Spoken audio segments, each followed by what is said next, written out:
baby's skin was the color of slate. Lips gray, nail beds blue, chest mottled like a winter sky. Doctors checked for heart defects, lung infections, found nothing. The infant breathed normally, surrounded by air full of oxygen, yet the blood itself had stopped carrying it.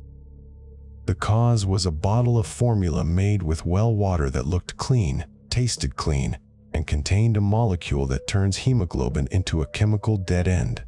That molecule was nitrate. It came from the same fertilizer that made the surrounding cornfields flourish. In 1944, a pediatrician named Hunter Comley began connecting the dots: the blue babies, the farm wells, the rising nitrogen levels in rural water.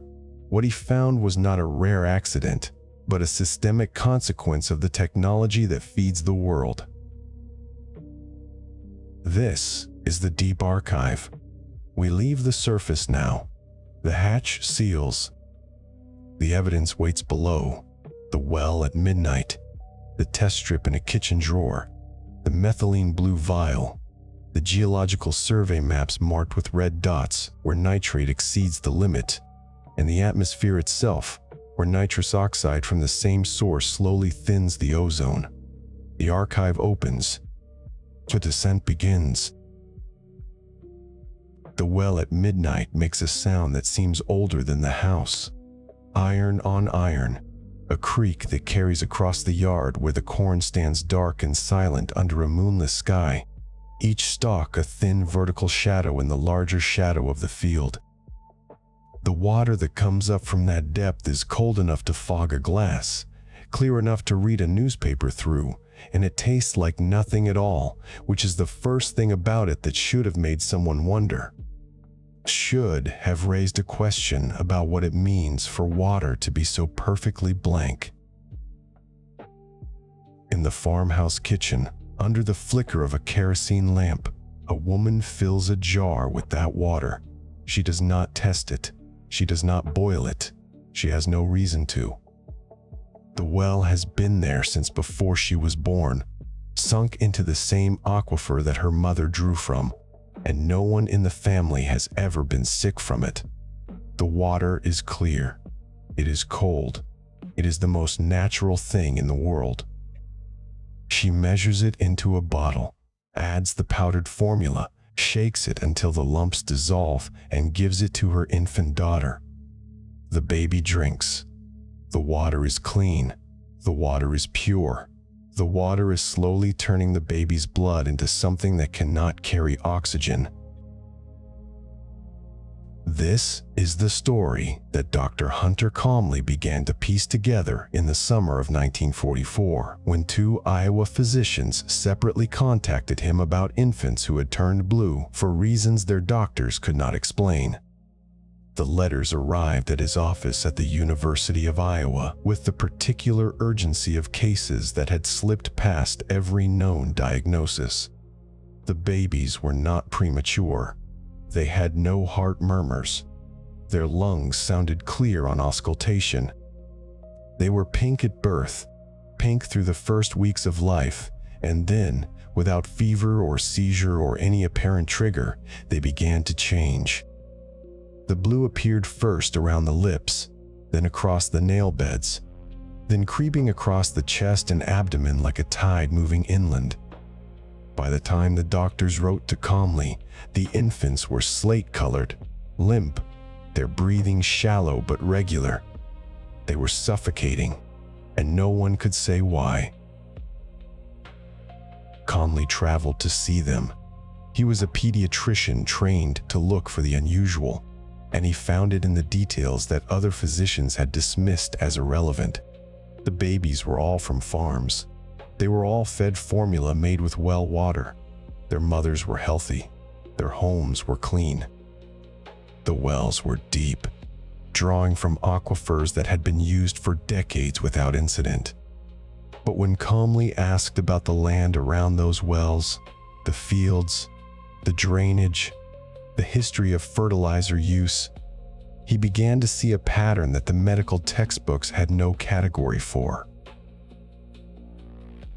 He took water samples from every well connected to a sick infant. He sent them to the state hygienic laboratory with a note asking for a nitrate test, a test that was rarely performed on drinking water because no one believed drinking water could contain nitrate in dangerous concentrations. The results came back in parts per million: 55, 90, 140. The federal standard that would eventually be set at 10 milligrams per liter was still years in the future. But even without a legal threshold, Comley could see that these numbers were abnormal. He tested wells from farms where no infant had fallen ill. The nitrate levels were lower. He tested wells in town from municipal supplies. They were lower still. The correlation was not perfect. Science rarely begins with perfection, but it was strong enough that Comley knew he had found something. What he had found was a gap in medical knowledge so large that no one had recognized it existed. Before 1945, infant cyanosis was assumed to be cardiac or respiratory in origin. The idea that clear water could chemically disable the blood's oxygen transport was not merely unproven, it was unthinkable, because it required a mechanism that went against the basic assumptions of rural medicine. Farm families trusted their wells. Their fathers had trusted them. The water was cold, clean, and odorless, and if it looked safe, it was safe. That faith was so deep, so woven into the texture of rural life, that questioning it felt like questioning the ground itself.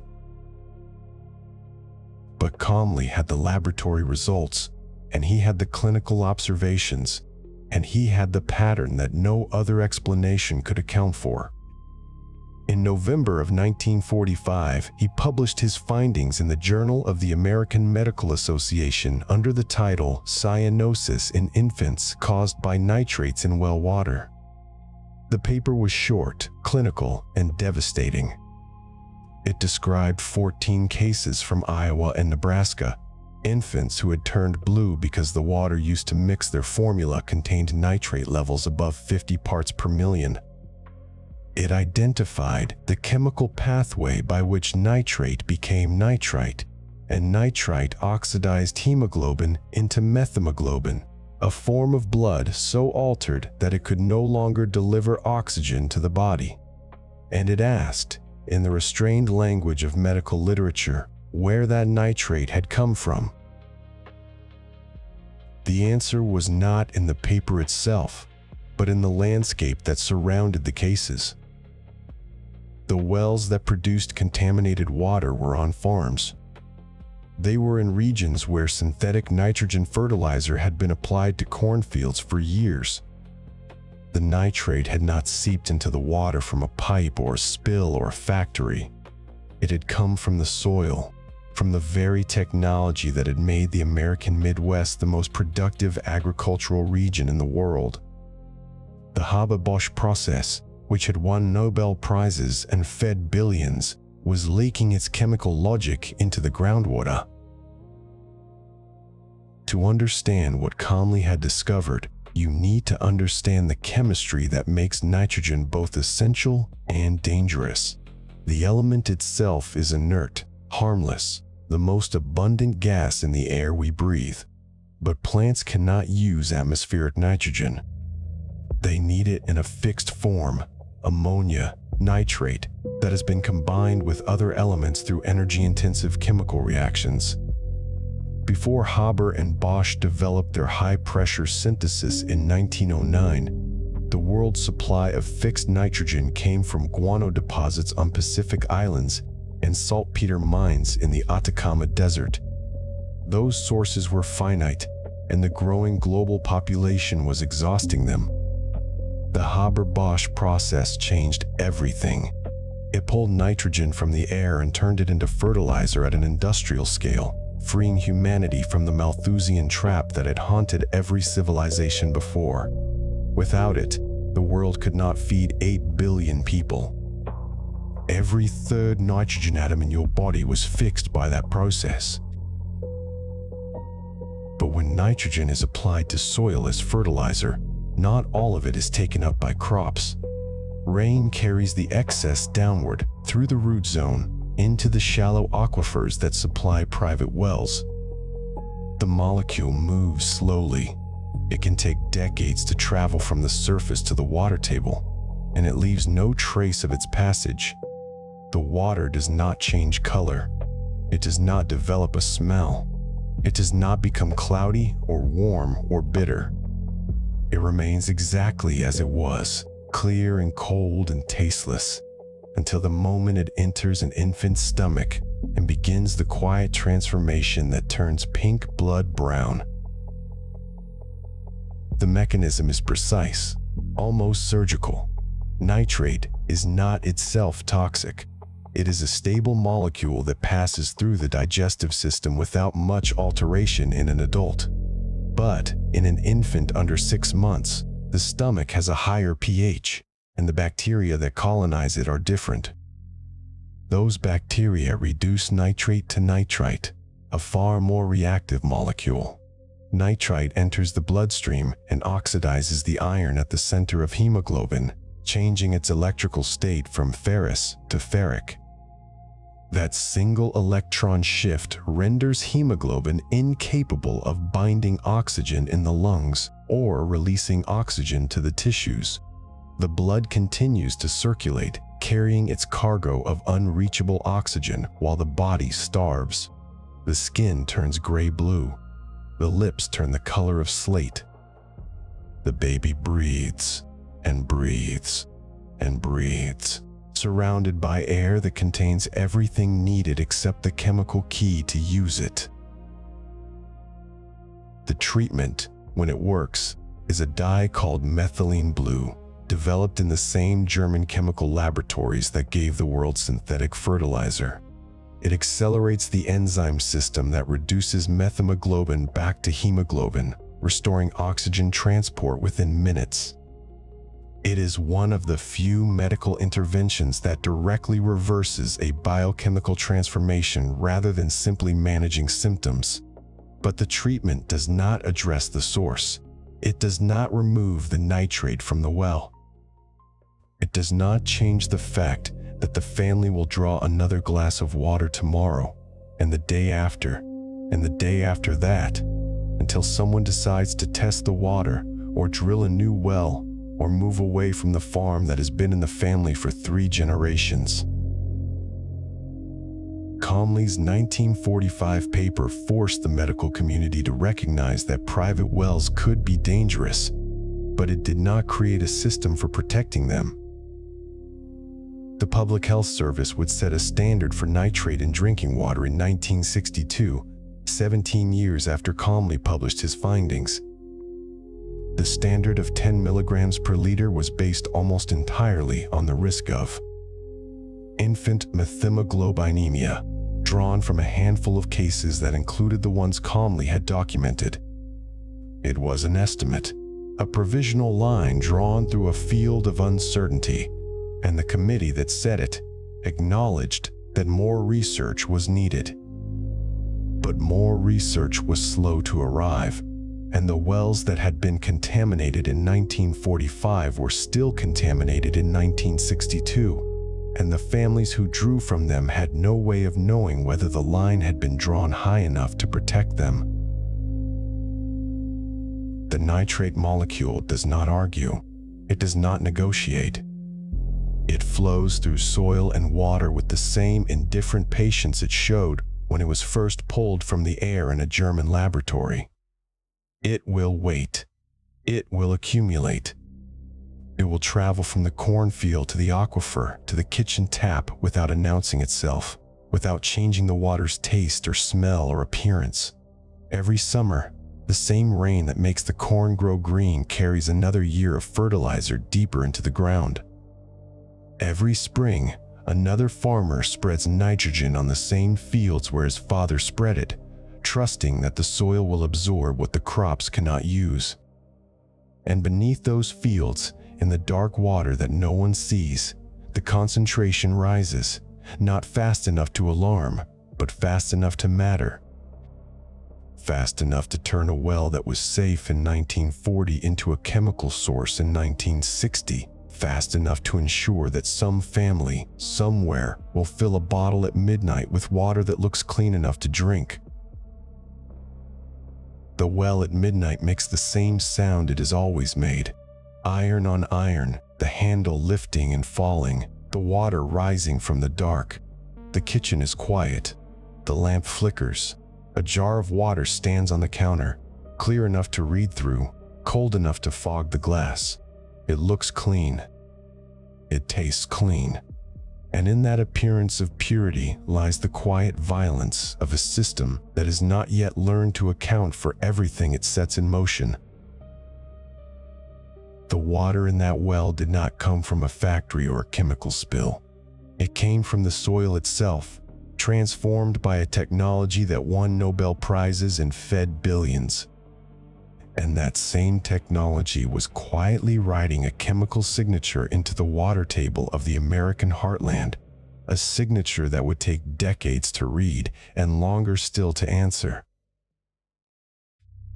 Imagine a ship anchored off a coast that has no harbor, no pier, no customs house, only cliffs the color of old bone, caked with the accumulated excrement of seabirds who have nested there for longer than any human civilization has kept records. The crew lowers boats, rows through surf that tastes of ammonia, and begins to scrape. The cargo they carry away is guano, and it is worth more per pound than the salt that preserved empires or the pepper that launched fleets. In the hold of that ship, nitrogen is traveling from the edge of the world to the fields of Europe, where it will become bread. But the cliffs are finite, and the birds that made them do not understand contracts. A century before that ship sailed, another cargo was leaving the Atacama Desert on the western slope of the Andes, sodium nitrate, dug from a crust that had formed over millions of years, scraped by men whose lungs would never be the same. The desert is the driest place on Earth. Rain falls perhaps once in a generation, and the nitrate lies exposed on the surface, white and crystalline, as if the earth had salted itself. The miners call it caliche. They load it onto trains that cross the salt flats toward the port of Iquique, where it is weighed, recorded, and shipped to farmers in Europe and North America who have learned that this white powder makes their wheat stand taller, their barley heavier, their soil yield beyond anything their fathers had known. The strange part was not that it worked. The strange part was that the world had begun to depend on a supply that could not last. In 1898, the British chemist William Crookes stood before the British Association for the Advancement of Science and delivered a warning that sounded like a prophecy of famine. The world's population was growing. The demand for wheat was rising. The supply of fixed nitrogen from guano and Chilean saltpeter was being consumed at a rate that would exhaust the known reserves within a generation. Crookes calculated that the existing deposits would last perhaps 30 to 40 years. After that, without a synthetic source of nitrogen, the land would starve, and if the land starved, the people would follow. Crookes was not a man given to alarm. He had discovered the element thallium, invented the radiometer, and studied cathode rays. He knew the numbers. And the numbers said that civilization was heading toward what he called nitrogen starvation, a quiet, slow famine that would begin not with a single bad harvest, but with the gradual depletion of a resource no one had thought to replace. The problem was elemental. Nitrogen makes up nearly 80% of the air we breathe, but in its atmospheric form, it is inert. Two atoms bound so tightly that almost nothing can break them apart. Plants cannot use it. Animals cannot use it. The only organisms that can fix atmospheric nitrogen into a usable form are certain bacteria, living in the soil and in the root nodules of legumes, and lightning, which splits the molecule in a flash of heat and lets the freed atoms combine with oxygen and rain into the earth as nitrate. These natural processes had been feeding the planet for billions of years, but they were too slow to feed a population that had doubled in a century. The race to fix nitrogen artificially became the great chemical problem of the age. Laboratories across Europe tried electric arcs, high-temperature furnaces, cyanamide processes. Each produced a trickle of usable nitrogen, but none could scale to the volume that agriculture required. The problem was not chemistry, it was pressure and patience. To break the nitrogen molecule, you had to force it to react with hydrogen, and to do that at industrial scale, you needed a catalyst that could endure heat and pressure without crumbling, and a reactor that could contain forces that made steel vessels tested in peacetime look like tin cans. Fritz Haber was a German chemist in his early 30s when he began the work that would change the human relationship with the sky. He was not the first to try, but he was the first to succeed.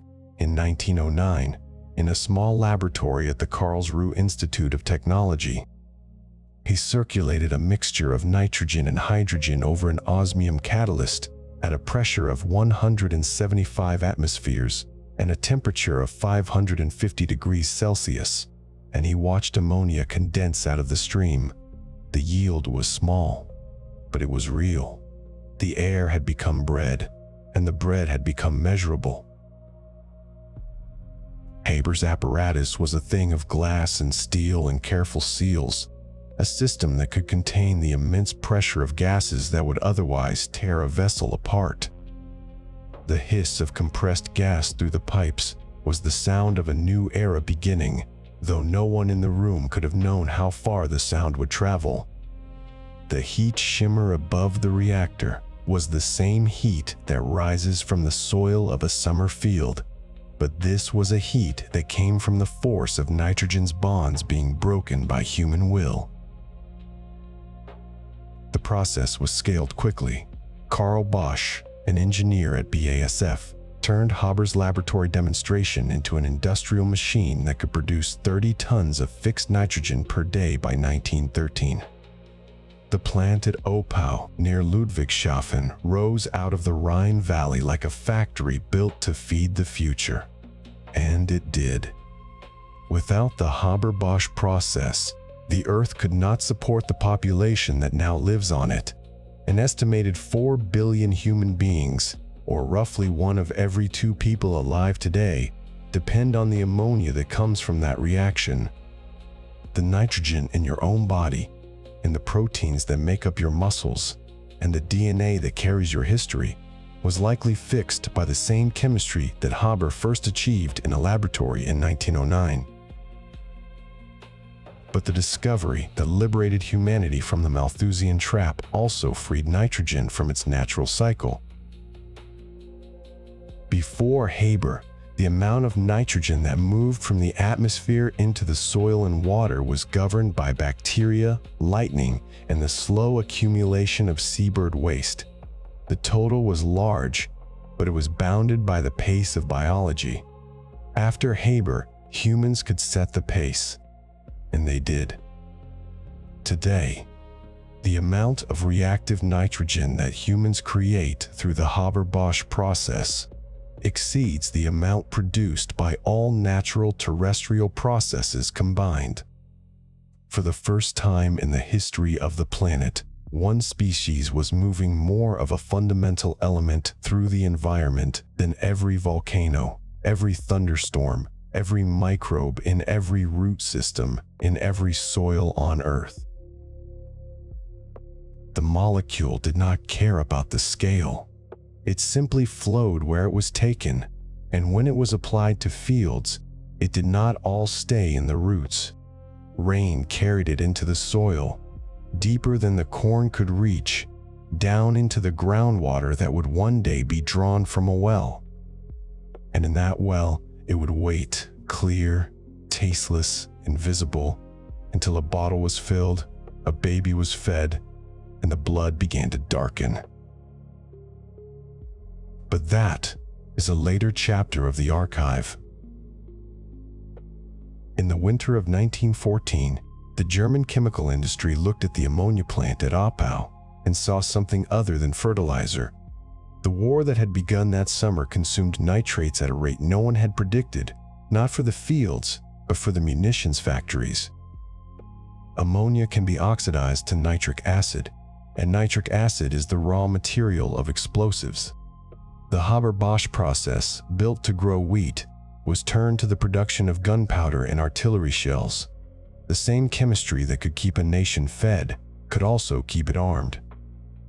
Haber himself did not resist this turn. He would go on to supervise Germany's chemical warfare program, developing chlorine and phosgene as weapons, and his wife Clara would shoot herself in protest.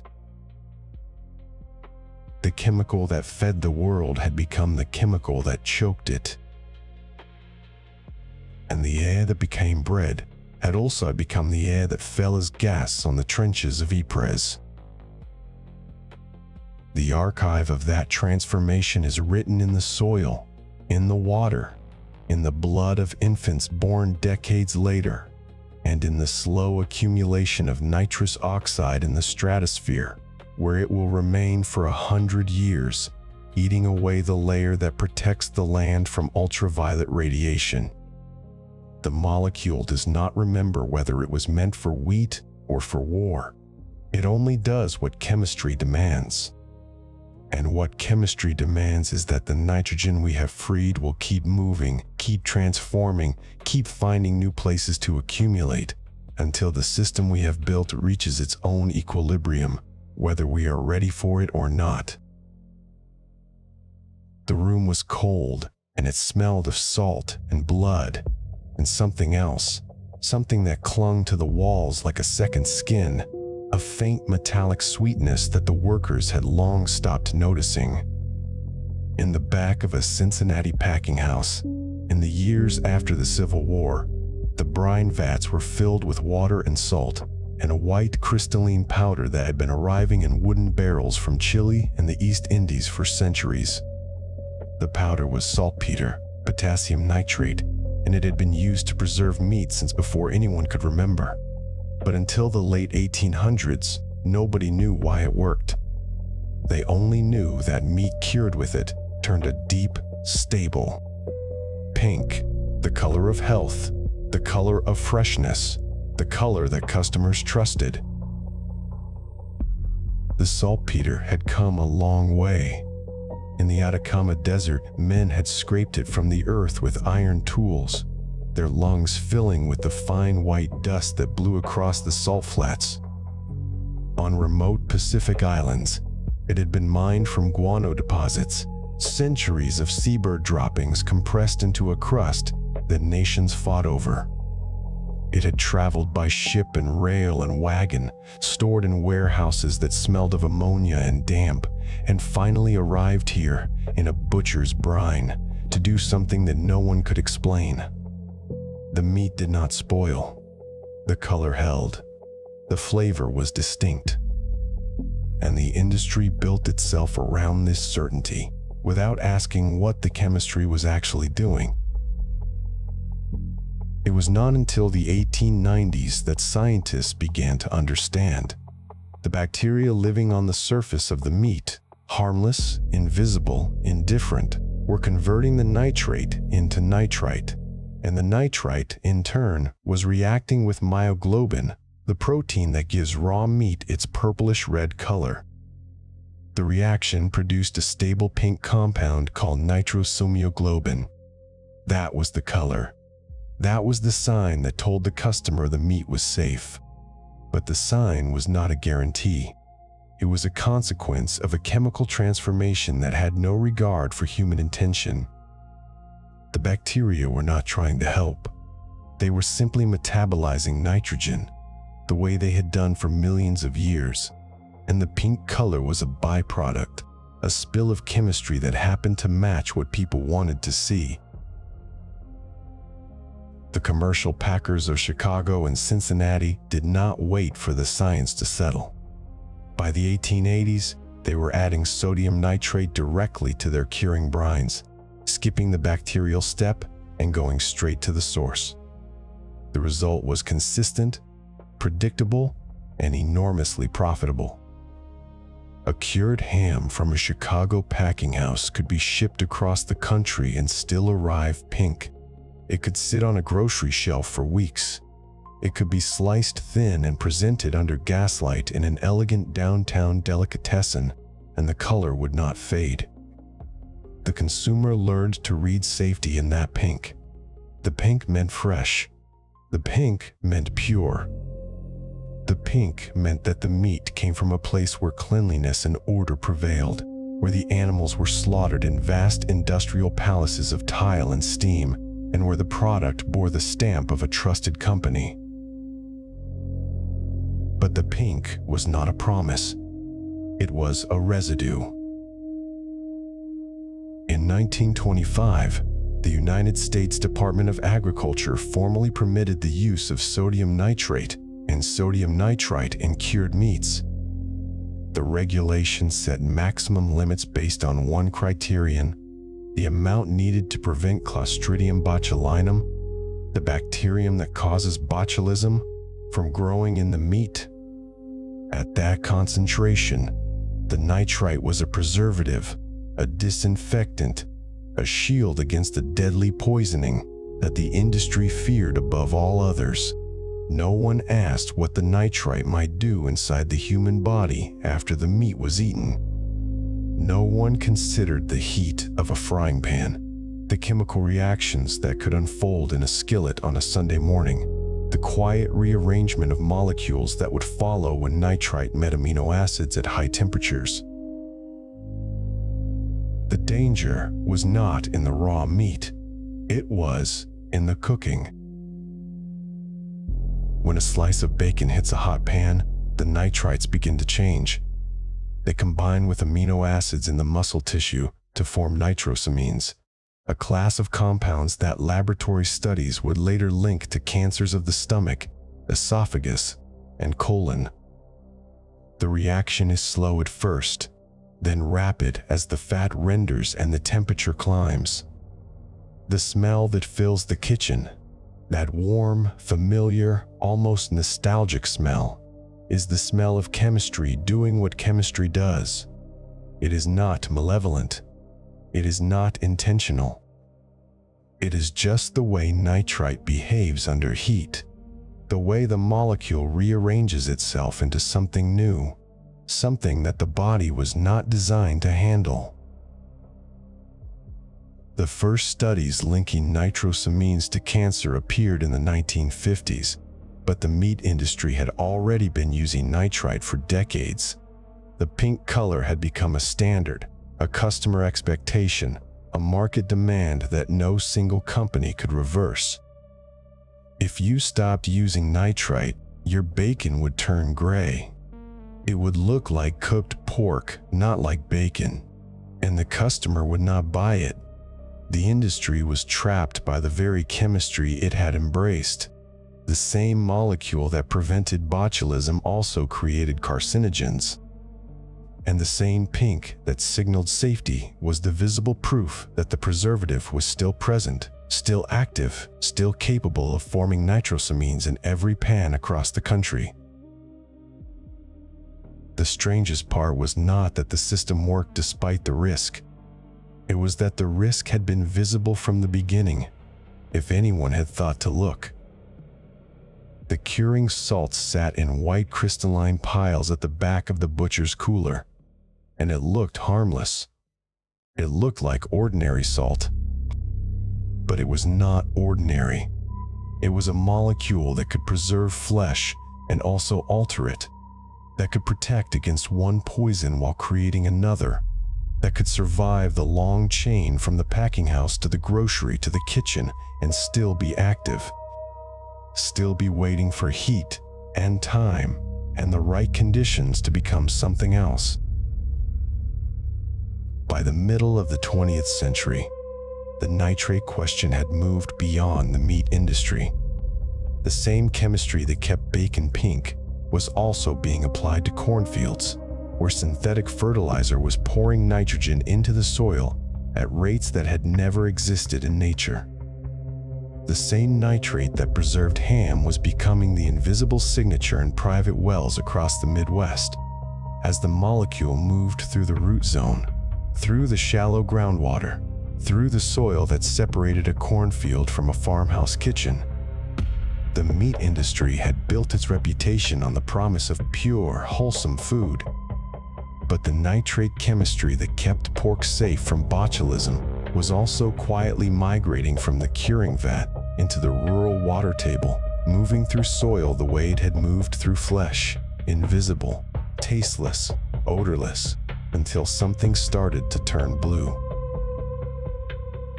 The bottle of curing salt in the butcher's cooler was small enough to disappear in a coat pocket, but it carried the weight of an empire.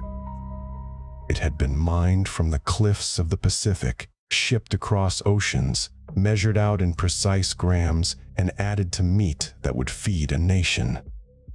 And now, it was in the water. Not because anyone had poured it there deliberately, but because nitrogen follows the path of least resistance. It goes where water goes. It goes into the soil, into the roots of corn, into the bodies of cattle, into the hands of the people who eat the meat and drink from the wells. The pink color that told generations of consumers their meat was safe was actually a chemical signal of the very transformation that made the meat potentially dangerous. Consumers had been trained to read safety in a color produced by a preservative that could, under the right conditions, create carcinogens. And the same chemistry that painted the bacon pink was now painting a different picture, one that would not be visible for another decade. When the first blue-tinged infants appeared in rural hospitals, and the doctors began to realize that the water had been carrying the same nitrate that the packing houses had been using all along. The drone of irrigation pivots in July. Heat is the sound of a field being fed.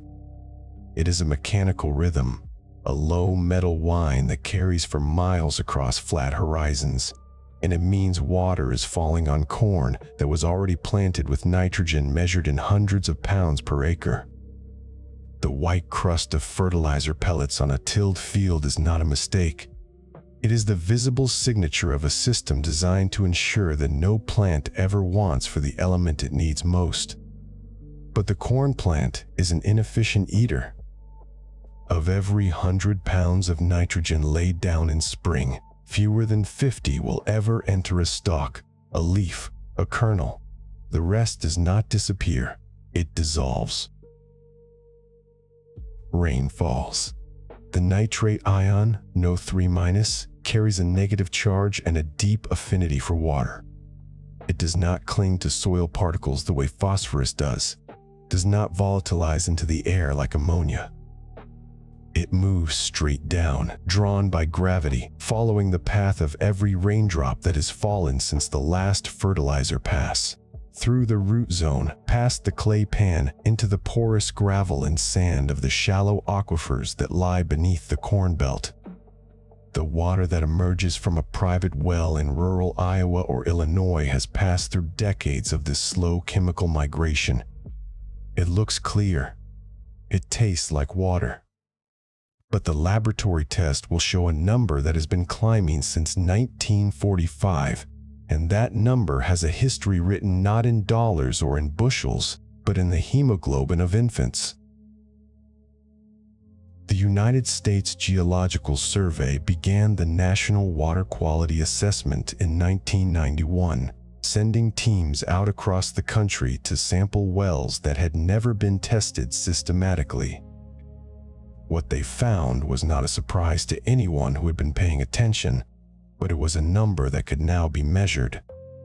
Approximately 4 million Americans draw their drinking water from private wells where nitrate exceeds the federal standard of 10 milligrams per liter as nitrate nitrogen. In the agricultural heartland, the rate climbs above 20%. That means 1 in 5 rural wells in some counties contains water that the federal government considers unsafe for an infant to drink. Not dangerous to an adult, the standard was never set with adults in mind, but chemically transformed in a way that the body of a baby under 6 months cannot manage.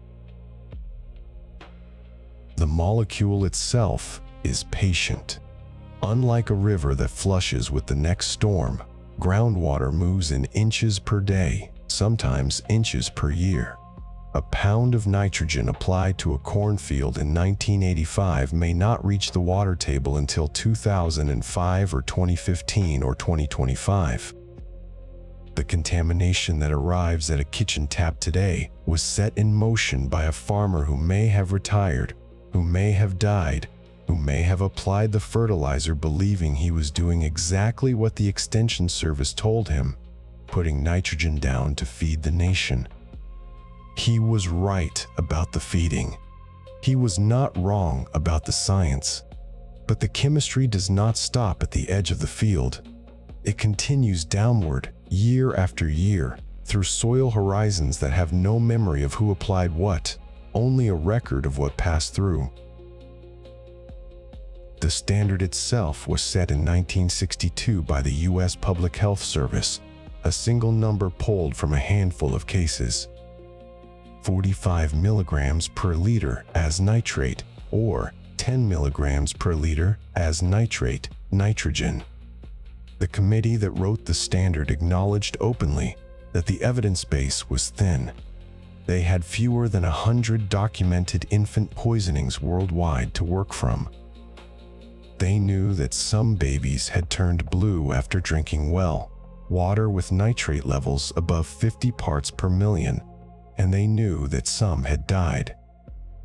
They did not know whether lower levels were safe, whether adults faced any risk, whether the molecule had any other effects on the human body over a lifetime of exposure.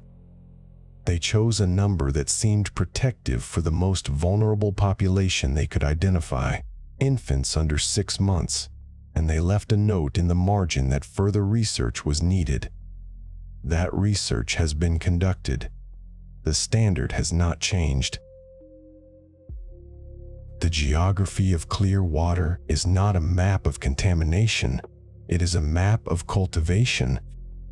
Every red dot on the county health department's well testing map corresponds to a square mile of planted corn, a feedlot, a field that received its 100 pounds of nitrogen in spring and will receive it again next year and the year after that. The wells that test clean are not clean because the land above them was treated differently. They are clean because the geology beneath them happened to include a deep clay layer, or because the well was drilled 100 feet deeper than the neighbors, or because the groundwater flow moved the nitrate away from the intake rather than toward it. These are accidents of hydrology, not evidence of restraint. The metal taste of well water drawn from a kitchen tap is not copper or iron. It is the faint presence of dissolved minerals that the water picked up on its slow journey through the aquifer. Nitrate itself has no taste, no smell, no color. It does not announce itself. The only way to know it is to test for it. And most people do not test. Surveys of private well owners in agricultural regions consistently show that fewer than 1 in 5 have ever submitted a sample to a laboratory. Of those who test positive above the health standard, fewer than half take any corrective action. The reasons are not mysterious. Installing a reverse osmosis system costs thousands of dollars. Drilling a new well deep enough to reach uncontaminated water can cost $10,000 or more. The alternative, buying bottled water for drinking and cooking year after year, is itself a recurring expense that many rural families cannot absorb without strain. So the tap runs and the water is clear and the number in the file stays the same. The infants most at risk from this geography are not the children of city dwellers whose water comes from treatment plants monitored around the clock. They are the babies born in farmhouses surrounded by the crop that modern agriculture depends on. Their parents grow the corn that feeds the cattle that feeds the nation. They live on the land that receives the fertilizer that makes those yields possible. And when a mother fills a baby bottle from the kitchen sink, she is drawing water that is passed through the soil her family works, carrying with it a chemical signature written in the very element that made the green fields possible. The blue skin that follows, the gray-blue tint around the lips, the nail beds that lose their pink, is not a symptom of a poisoned water supply. It is a chemical message printed on the body of a child whose family participates in the system that created the contamination. It is not a punishment. It is a consequence, and it is written in the same nitrogen molecule that the corn plant could not use. The county map with red dots clustered around every square mile of planted corn is not an accusation. It is a description. The molecule does not know about property lines or federal standards, or the difference between a baby in a suburban nursery and a baby in a farmhouse kitchen. It moves through soil and water according to its own chemistry, indifferent to the arrangements humans have made on the surface. The geography of clear water is a geography of postponed consequences. The fertilizer applied today will arrive in someone's well tomorrow.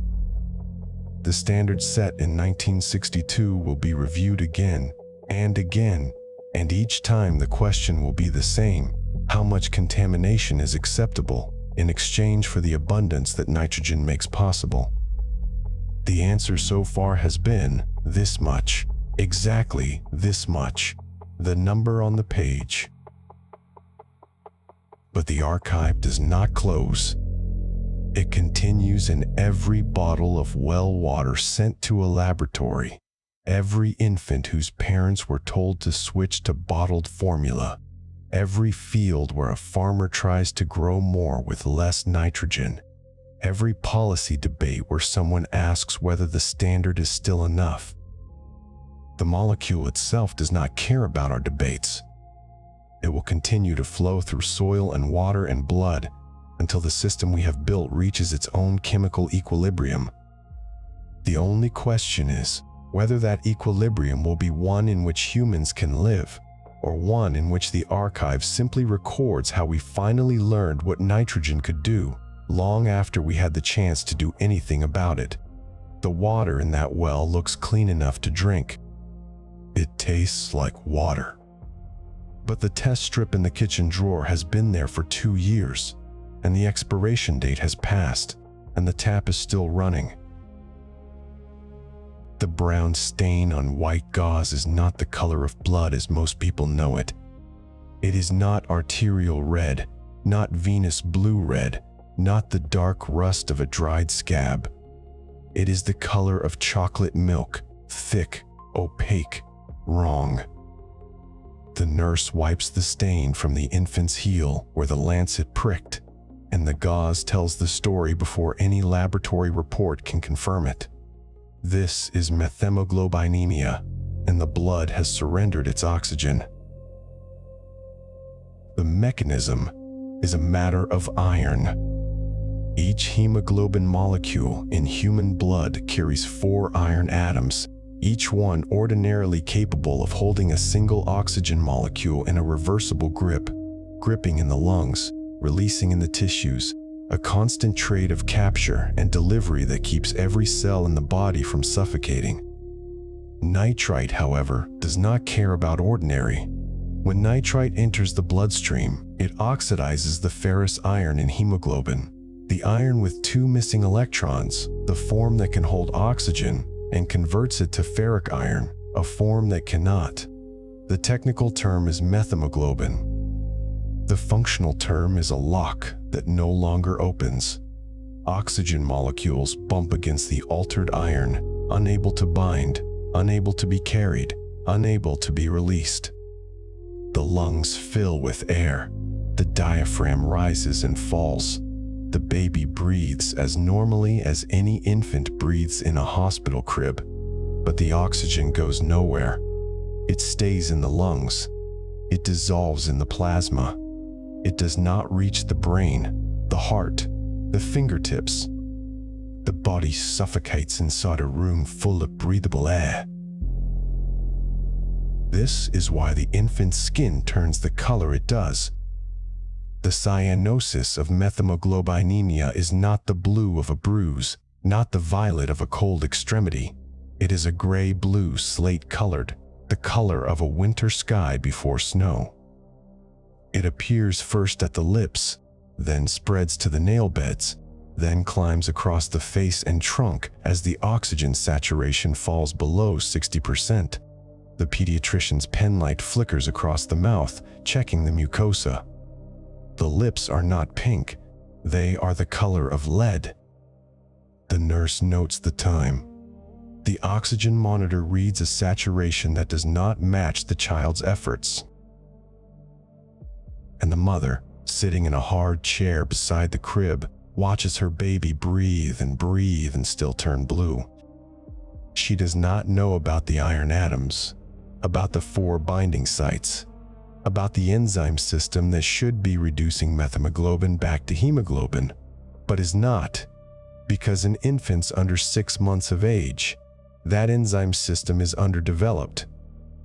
She does not know that fetal hemoglobin is more easily oxidized than the adult kind. She knows that the water from the well tasted clean, that the formula was mixed correctly, that she did everything the way the pamphlet said. The bottle sits on the bedside table, half empty, warm, innocent. The danger was not hidden in the poison. It was hidden in the dosage. The first systematic descriptions of this condition in infants came from Germany in the late 19th century, from clinicians who noticed that babies treated for diarrhea with bismuth subnitrate sometimes turned blue. They did not understand why. The connection to nitrite, to bacterial reduction in the stomach, would take decades to establish. When the American pediatrician Hunter Comley published his landmark paper in 1945, he was linking well water to blue skin for the first time in formal medical literature. But the chemistry had been operating for as long as farmers had been spreading manure on fields and drawing water from shallow wells. The element nitrogen, fixed from the air into synthetic fertilizer, had found its way into the water table, and from the water table into the bottle, and from the bottle into the stomach of an infant whose gut bacteria were only too happy to convert nitrate to nitrite. The baby did not need to drink poison. It needed only to drink water. The strange part was not that the chemistry worked. The strange part was that nobody had connected the dots faster. The same nitrate that fed corn could, in a baby's stomach, become nitrite, and the nitrite could cross into the bloodstream and rewrite the rules of hemoglobin. The mechanism was elegant in its cruelty. The infant suffocated while breathing normally, surrounded by air that contained all the oxygen its body could ever need, but chemically locked away behind a door that would not open. The treatment, when it comes, arrives in a small glass vial.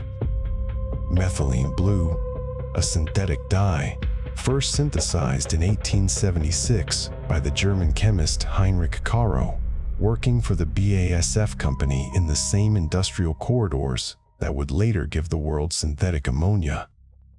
The same German chemical industry that built the Haber-Bosch process also built the molecule that reverses its damage. Methylene blue accelerates the methemoglobin reductase enzyme system, supplying electrons that reduce the ferric iron back to ferrous iron, restoring the oxygen binding capacity of hemoglobin within minutes. The injection is intravenous. The effect is visible almost immediately. The gray-blue of the lips begins to recede. The nail beds turn pink. The oxygen saturation climbs on the monitor. The baby cries, a healthy, angry cry, and the mother lets out a breath she did not know she had been holding. The connection between the poison and the cure runs through a single element and a single country's chemical ambition. The same research culture that unlocked the power of fixed nitrogen also unlocked the rescue chemistry. The methylene blue molecule is a thiazine dye, a structure of carbon rings and sulfur and nitrogen that had been designed to color textiles, not to save lives. The irony that it found its way into hospital crash carts is the kind of irony that history writes without caring whether anyone notices. The molecule itself has no politics. It simply accelerates an enzyme system that evolution had not yet optimized for the new chemical environment humans were creating. But the rescue of a single baby does not rescue the question. The methylene blue clears the blood, but the water in the well remains contaminated. The fertilizer that fed the corn still leaches through the soil. The feedlots still produce nitrogen waste that migrates toward the shallow aquifers. The cure works at the bedside, not at the source. And the source keeps flowing year after year, because the chemistry that produces food for billions is not easily stopped. The hospital monitor continues its slow beep. The oxygen hisses from the wall, unused now, because the baby is breathing air that can finally deliver what it was always carrying. The mother picks up the bottle from the bedside table. She will not use that water again. She will drive to town and buy jugs from the grocery store, and she will wonder how many other wells in the county are drawing the same clear-looking water that tastes fine and smells fine and carries a chemical signal that has no taste and no smell and no color until it turns blood brown. The pediatrician writes the discharge orders. The diagnosis is methemoglobinemia secondary to nitrate ingestion from private well water. The county health department will receive a report. A letter will be mailed to the farmhouse. The well will be tested again, and the result will come back above 10 milligrams per liter. The family will be advised to use bottled water for infant formula, and the advice will be followed, and the baby will grow up healthy, and the corn will still be planted in the same fields, and the nitrate will still move through the soil, and the next family that moves into the same farmhouse will not necessarily know to test their own well before they bring their baby home from the hospital. The archive of this element records a single molecule and its multiple destinations. In the blood, it can suffocate. In the veins, it can be reversed. In the soil, it accumulates. In the sea, it starves. In the sky, it thins the ozone. And the connection between all of these, between the brown blood on white gauze and the green fields of the Corn Belt and the dead zone in the Gulf of Mexico, is the same nitrogen atom that was fixed from the air by a process that was supposed to feed the world and did, and still does, and still carries a cost that no single treatment can undo. The methylene blue saves the baby. The question of who saves the water remains unanswered. The prescription was written in a hand that had signed hundreds of them before. The ink was black, the paper was plain, and the drug was listed in Latin, as was the custom in any respectable pharmacy of the late 19th century. Bismuth subnitrate, a white powder, insoluble in water, prescribed to calm the churning stomach of an infant who would not stop crying. The pharmacist measured the powder onto a brass scale, the small weights clinking as he balanced them.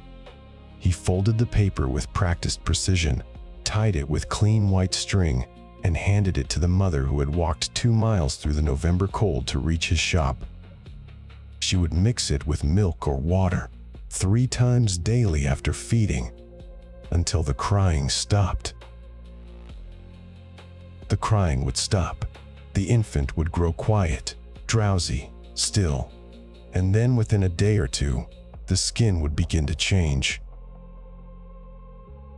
The drug was bismuth subnitrate, a compound that had been used in medicine since the 16th century. Physicians prescribed it for diarrhea, for dyspepsia, for the vague gastrointestinal distress that plagued infants whose digestive systems were still learning their work. It was considered safe. It was considered mild. It was given to babies as young as 2 weeks old, and no doctor who prescribed it had any reason to suspect that the white powder in the folded paper was carrying something else entirely. The nitrate component was not the active ingredient. It was the carrier, the salt, the chemical scaffolding that held the bismuth in a form the body could tolerate. But nitrate, once swallowed, did not remain nitrate. In the warm, neutral environment of an infant's stomach, where the gut flora had not yet matured into the acidic defenses of adulthood, bacteria reduced it. They stripped an oxygen atom from the nitrate molecule and turned it into nitrite, the same transformation that would later be discovered in well water, in cured meat, in the soil beneath cornfields. But here it was happening inside the body of a child whose parents had brought it to a doctor for help. The first recorded outbreaks appeared in the German medical literature in the 1920s. In 1928, a report described 38 infants in a single hospital ward who had developed cyanosis after receiving bismuth subnitrate for gastroenteritis.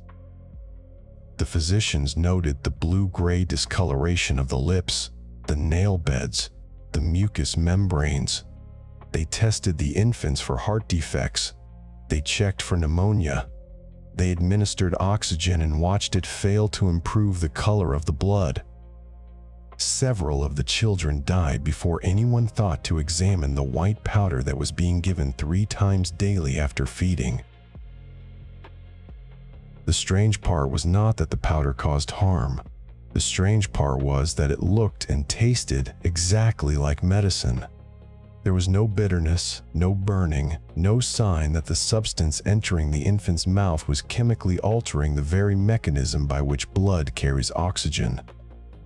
The infants who survived, and most did, recovered completely once the powder was stopped. Their blue skin faded to pink. Their breathing steadied.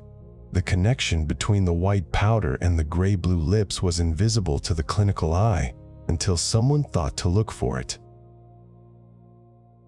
The pharmacy ledger recorded the transactions. Bismuth subnitrate, dispensed in quantities measured in grains, to mothers who trusted the handwriting on the prescription slip. The same ledger that recorded digitalis for failing hearts and quinine for malarial fevers also recorded this compound, and no one in the 19th century or the early 20th had reason to separate it from the rest. It was listed in the pharmacopoeia. It was taught in medical schools. It was considered as ordinary as chalk. But the ledger does not record the color of an infant's blood. It does not record the moment when a mother looked at her child's face and saw a shade of blue she had never seen in any living thing. The ledger records only the transaction, not the consequence. And that gap between what was dispensed and what was understood was the space where the chemistry did its work. The second source of iatrogenic poisoning was even more intimate. Silver nitrate, applied to the eyes of newborn infants to prevent gonococcal ophthalmia, had been a standard preventive measure since the 1880s. The procedure was simple. A few drops of a 1% solution placed in each eye within minutes of birth, and the risk of blindness from maternal infection was virtually eliminated. It was one of the great public health victories of modern obstetrics. It saved thousands of infants from blindness every year. In rare cases, The nitrate was absorbed through the inflamed conjunctiva of an infant whose eyes had already been irritated by the birth process.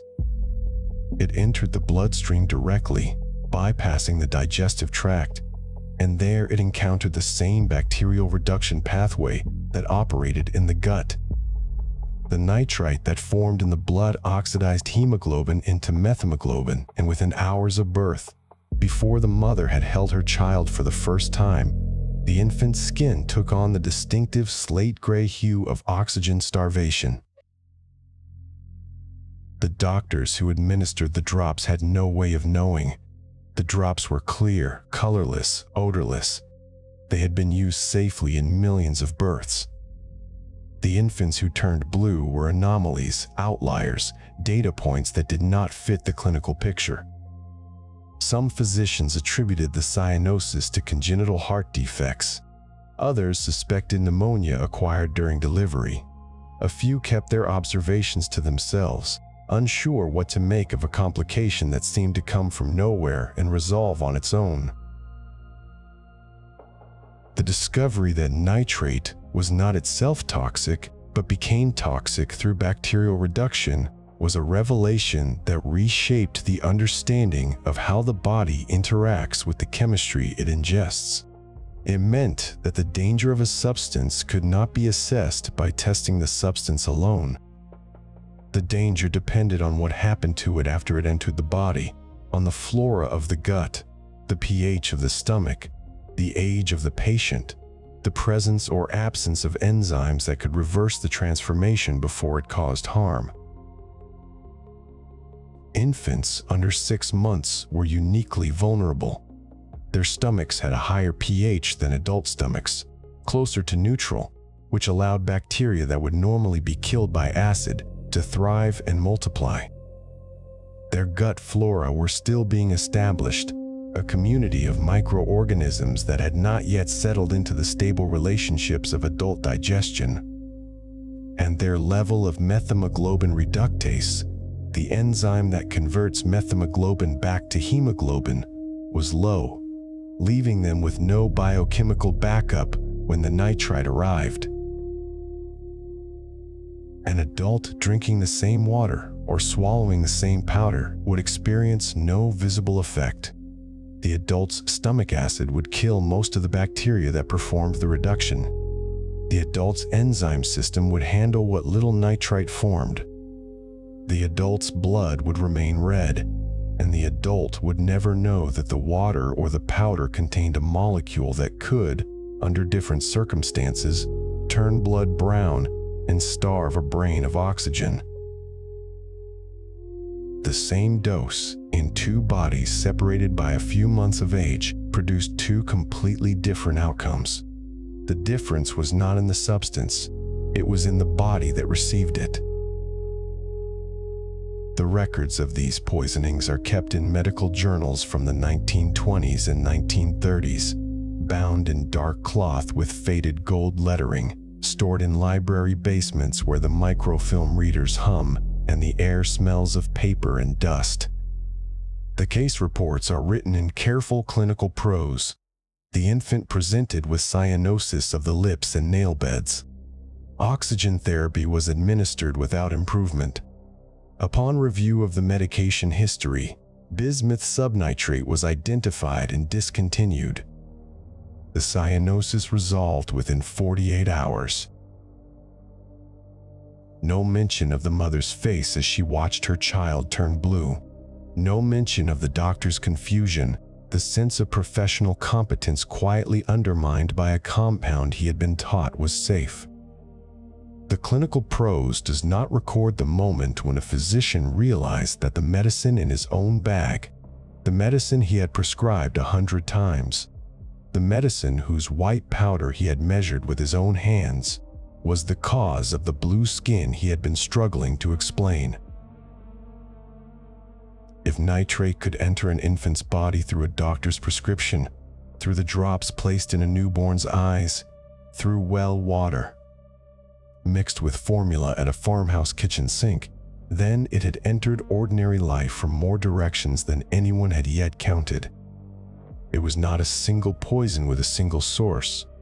It was a chemical element that had found multiple pathways into the human body, each one invisible, each one authorized by some form of trust. The prescription slip was a form of trust. The doctor's signature was a form of trust. The white powder folded in paper was a form of trust. And the nitrate molecule, indifferent to the trust placed in it, performed its chemistry regardless, converting to nitrite in the warm darkness of an infant's gut and oxidizing the iron in hemoglobin until the blood could no longer hold oxygen. The discovery of these iatrogenic poisonings created the first systematic research into the conversion of nitrate to nitrite in the human body. It established that the toxicity of nitrate was not a property of the molecule itself, but a consequence of the bacterial communities that lived inside us.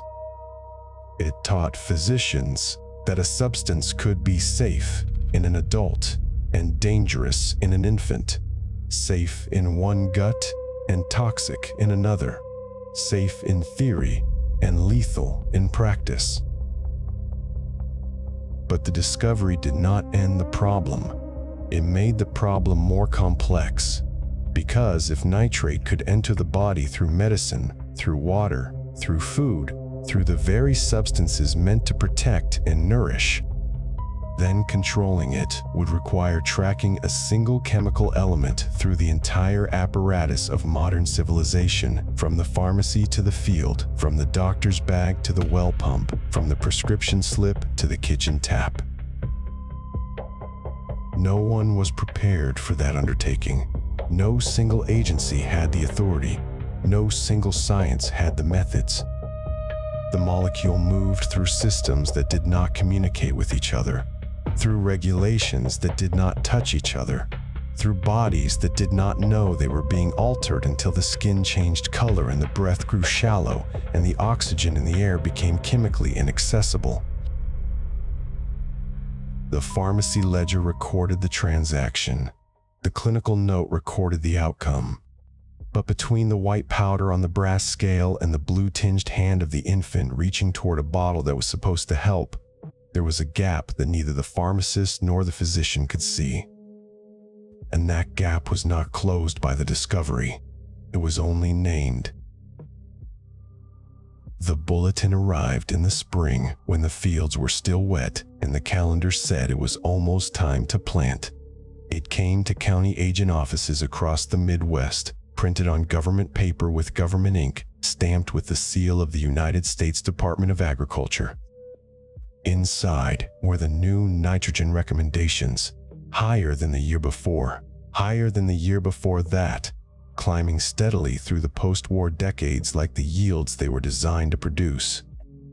The numbers had been calculated by agronomists who had never tested a well, never seen a baby turn blue, never stood in a farm kitchen watching a mother hold a glass of water up to the light and wonder. Their job was to grow food, and by every measure that mattered to them, the nitrogen was working. The word leaching appeared in those bulletins, but it meant something different then. It meant nitrogen lost to the farmer, dollars washing down through the root zone, past where the corn roots could reach, wasted money that would not come back in the harvest. The extension agents taught farmers how to reduce that loss, split applications, timing, soil testing. They did not teach them what happened to the nitrate once it left the root zone. They did not mention wells. They did not mention infants. The molecule continued downward through the soil profile, moving at the speed of groundwater, invisible to every test that mattered to the agricultural system. The strange part was not that the government failed to connect fertilizer to drinking water. The strange part was that the government had already made the connection in a different building, under a different seal, with a different set of responsibilities. In 1950, 5 years after Dr. Hunter Comley published his paper linking well water nitrate to infant methemoglobinemia, the United States Public Health Service conducted the first federal study of nitrate in rural drinking water. They sampled wells across 10 Midwestern states, choosing counties where the corn grew tallest and the fertilizer went on heaviest. The results showed elevated nitrate in hundreds of private wells, levels that, by the logic of Comley's paper, should have raised immediate alarms. The Public Health Service compiled the data, wrote the report, and filed it knowing that no regulatory mechanism existed to act on what they had found. The standard for nitrate in drinking water would not be set for another 12 years. During those 12 years, the USDA published its fertilizer guides. The extension agents held their field days. The nitrogen applications climbed higher, and the molecule continued its slow journey through the soil column toward the water table. There was no conspiracy to hide the findings. There was no single decision to ignore the problem. There were simply two sets of institutions, each doing what they were designed to do, connected by a chemical element that neither system was equipped to track. The Public Health Service set the first federal standard for nitrate in drinking water in 1962. The limit was 45 milligrams per liter as nitrate, or 10 milligrams per liter as nitrate. Nitrogen, the number that would appear on water test results for decades to come. The committee that set the standard knew how thin the evidence was. They based the limit on fewer than 100 documented cases of infant methemoglobinemia worldwide, most of them from the same handful of Iowa and Nebraska counties Comley had described 17 years earlier. They wrote into the record that further research was needed, that the margin of safety was uncertain, that the standard was provisional. Then they approved it anyway, because setting a number, any number, was better than leaving rural families with no benchmark at all. The provisional standard became permanent by inertia. The further research never received the funding it would have required. The committee that set the limit had assumed that follow-up studies would refine the number, tighten it if necessary, expand it to account for chronic effects they had not yet measured. Those studies came, eventually, but they came from academic researchers working on soft money, not from a coordinated federal monitoring program. The gap between what the standard could do and what it was asked to do widened slowly, the way groundwater contamination widens, imperceptibly, beneath the surface, until someone draws a sample and finds the line has already been crossed. The tension between agricultural and public health agencies was not a secret. It was visible in the architecture of the bureaucracy itself. The USDA operated through county extension offices, land-grant universities, and agricultural experiment stations, a network built over decades to serve the farmer, optimize the yield, increase the national food supply. The Public Health Service, and later, the Environmental Protection Agency, operated through separate regional offices, separate funding streams, separate congressional oversight committees. The two systems met on paper only when a crisis forced them into the same room, and the molecule that flowed between their jurisdictions did not wait for a meeting to be scheduled. The result was a landscape of divided attention. The same federal government that subsidized nitrogen fertilizer through commodity programs and crop insurance also told rural families that 10 milligrams per liter was the safe limit. The same federal government that published the bulletins telling farmers to apply more nitrogen also published the water test standards that those applications were destined to exceed. The agencies did not contradict each other because they rarely spoke to each other. They occupied different floors of the same building, different pages of the same budget, different chapters of the same national story, and the nitrate molecule moved through the gap between them like water through a crack in a foundation. For the families who drank from private wells, this structural silence had a specific shape. It arrived in the mail, sometimes on a county health department letterhead, informing them that their well water had tested above the federal standard and that they should consider using bottled water for infant formula. The letter did not mention that the contamination came from the fields around their house, or that the same government that sent the warning had also subsidized the fertilizer that caused it.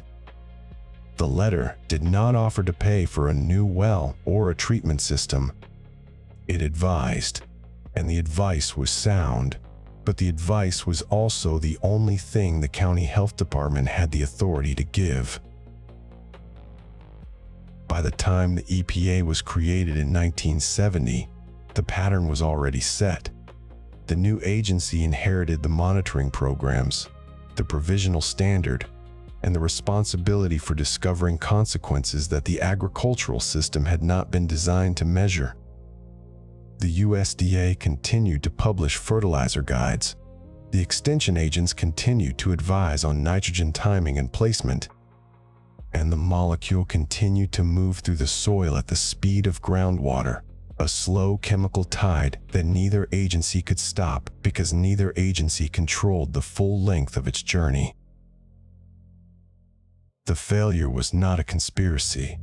It was a design problem, built into the structure of institutions that had been created for different purposes at different moments in history. The USDA was founded in 1862, when the problem was feeding a growing nation and nitrogen was scarce.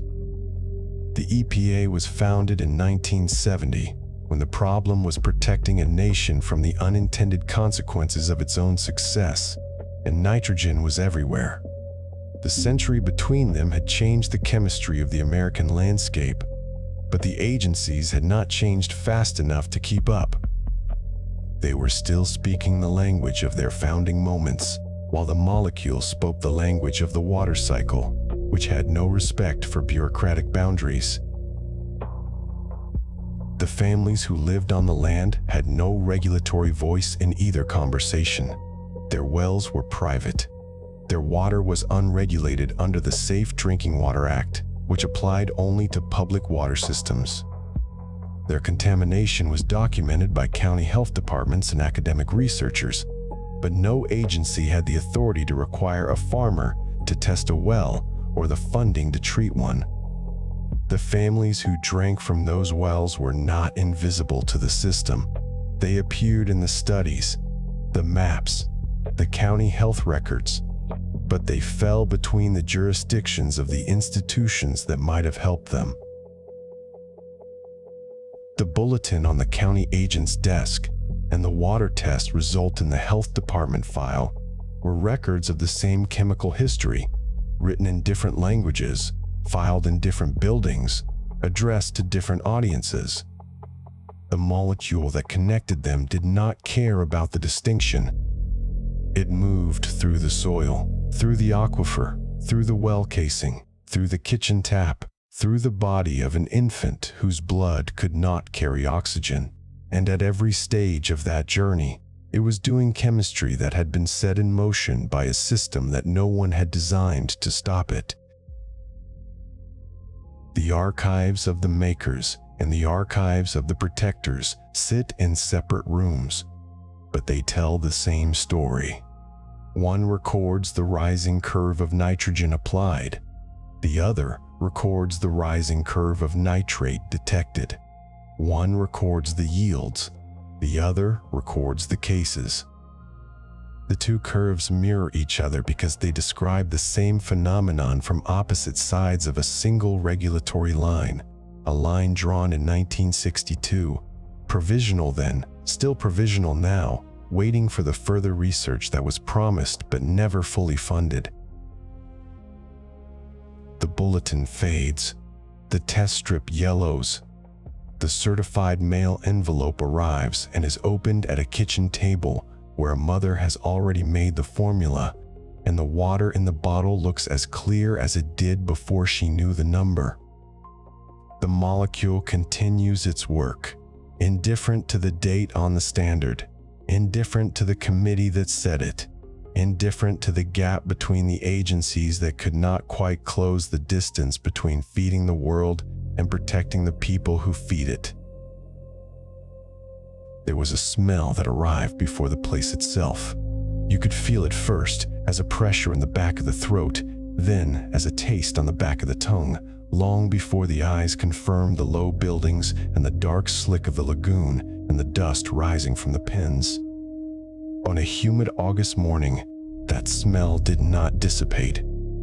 It sat in the air like something solid, a presence you had to breathe because there was no other air to breathe, and it carried a specific chemical signature, ammonia mostly. The sharp alkaline note of nitrogen escaping from wet manure into the atmosphere, a molecule in search of somewhere else to go. The feedlot stood where a cornfield had been 20 years earlier, and the cornfield had stood where a tall grass prairie had stood for 10,000 years before that. The soil under the concrete and compacted earth still remembered the old nitrogen cycle, the slow accumulation of organic matter, the patient work of bacteria converting one form of nitrogen into another, the way the element moved from plant, animal, to soil and back again in a closed loop that took its time. But the feedlot did not operate on ecological time. It operated on the time of the market, which meant continuous throughput, continuous waste, continuous accumulation of nitrogen in a spot that had never been designed to hold it. A single beef feedlot with 10,000 head of cattle produces as much nitrogen waste as a city of 100,000 people. The difference is that a city treats its sewage. The waste flows through pipes to a facility where bacteria break it down, where the nitrogen is either converted to harmless nitrogen gas or discharged in controlled amounts into a receiving water body that has been studied and permitted and monitored. The feedlot does none of this. The manure falls where the cattle stand. It is scraped into piles or washed into lagoons, but the lagoons are not treatment plants. They are holding ponds, open to the sky, lined with compacted clay that cracks over time, subject to every rain that falls and every freeze that heaves the ground. The concentration of livestock into large animal feeding operations did not happen all at once. It began in the 1950s, when agricultural economists and extension agents started to argue that efficiency meant scale, that a farmer could make more money by feeding more cattle in less space than by letting them graze over hundreds of acres. The logic was impeccable on paper. The same amount of labor could handle twice the animals. The same truck could deliver feed to a single location instead of spreading it across a county. The packing plant could be built next door, and the whole system could run like a machine. By the 1970s, the machine was running at full speed, and the cattle were coming off the range and into the pens by the millions, and the nitrogen was coming with them. What the paper did not account for was the geography of waste. In the old system, cattle grazed across wide pastures, and their manure fell in scattered deposits that the grass could use. The nitrogen was spread thin, diluted by distance, absorbed by the roots of plants that had evolved to take it up. In the new system, the manure was concentrated on a few acres of bare earth, and the grass was not there to absorb it. The nitrogen had nowhere to go but down. The first studies of groundwater beneath feedlot operations were conducted in the 1970s, mostly by state geological surveys and university researchers who had begun to notice that wells near feedlots tasted different. They tested the water and found nitrate levels exceeding 100 milligrams per liter, 10 times the federal drinking water standard. The monitoring wells closest to the pens showed the highest concentrations, and the contamination followed the groundwater gradient as reliably as water follows a slope. If you drew a map of the feedlot and drew arrows showing the direction of groundwater flow. The nitrate plume traced the same path. The residential wells downstream lit up like a string of Christmas bulbs, each one a family whose water had been chemically altered by a process they had not consented to and could not see. The strange and difficult thing about feedlot nitrogen is that it does not behave like synthetic fertilizer. Fertilizer is applied at predictable rates on predictable dates, and its movement through the soil can be roughly modeled by agronomists who know the crop, the rainfall, and the soil type. Feedlot nitrogen is released continuously, day and night, in all weather. The lagoons leak. The stockpiles sit through spring rains that turn them into slurry. The pens themselves become a kind of slow-release chemical reservoir, built not by design but by accumulation, and the discharge happens in unpredictable pulses that no model can fully anticipate. A heavy rain after a dry spell can push a month's worth of nitrate into the shallow aquifer in a single afternoon. A crack in a lagoon liner can release a decade's worth of concentrated waste into a single groundwater cell, and the family 2 miles away will not know until a health department notice arrives in the mail, or until their infant's lips start to turn the color of a bruise that never heals. The feedlot system made American beef cheap and abundant. That is the part of the story that has to be acknowledged, because the people who built it were not monsters. They were farmers and ranchers and agribusiness executives who believed they were solving a real problem: how to feed a growing population with limited land. The nitrogen that made the system work came first from the cornfields that fed the cattle, and then from the cattle themselves, and the two sources of nitrogen were chemically identical. The same element that grew the corn was excreted as waste, and the waste went back into the soil, and the soil could not absorb it, and the water carried it away. The paradox is not that the system failed. The paradox is that it worked exactly as intended for the purpose it was designed to serve, and the cost was simply assigned to a different account: the account of the groundwater, the account of the families who drank from wells they had trusted all their lives, the account of the rural communities that watched their water turn from resource to liability without ever having a say in the decision that changed it. The feedlot did not break the nitrogen cycle. It just concentrated it, and concentration is a form of transformation. When a molecule is spread thin, it is absorbed. When it is piled high, it becomes a problem with a geography and a history and a long, slow half-life in the soil beneath the place where the cows stood. The smell on a humid August morning is the smell of nitrogen escaping. It is ammonia leaving the manure pile, rising into the air, drifting across the county line. It is also nitrate moving downward, carried by each rain into the shallow water table, joining a plume that will travel for years before it reaches a well or a stream or a river. The molecule does not discriminate. It moves through soil the way it moves through water, the way it moves through blood, indifferently, obedient only to the chemistry of concentration and the physics of flow. The feedlot lagoons and the cornfields and the fertilizer factories were all connected by a single chemical thread. The nitrogen that Haber-Bosch pulled from the air at Opau in 1913 was the same nitrogen that fell as rain on the pens in Iowa in 1975.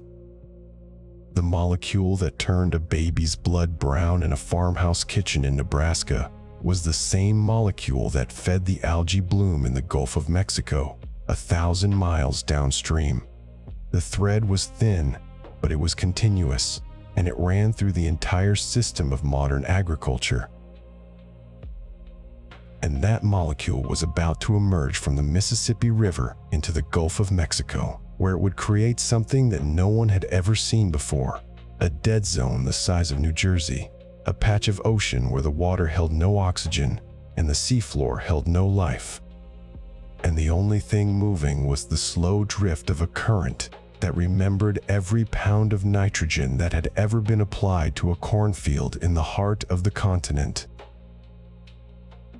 The research boat is a 38-footer named Pelican, and on this July morning in 2017, it is drifting at a point where the map says open Gulf, but the water tells a different story.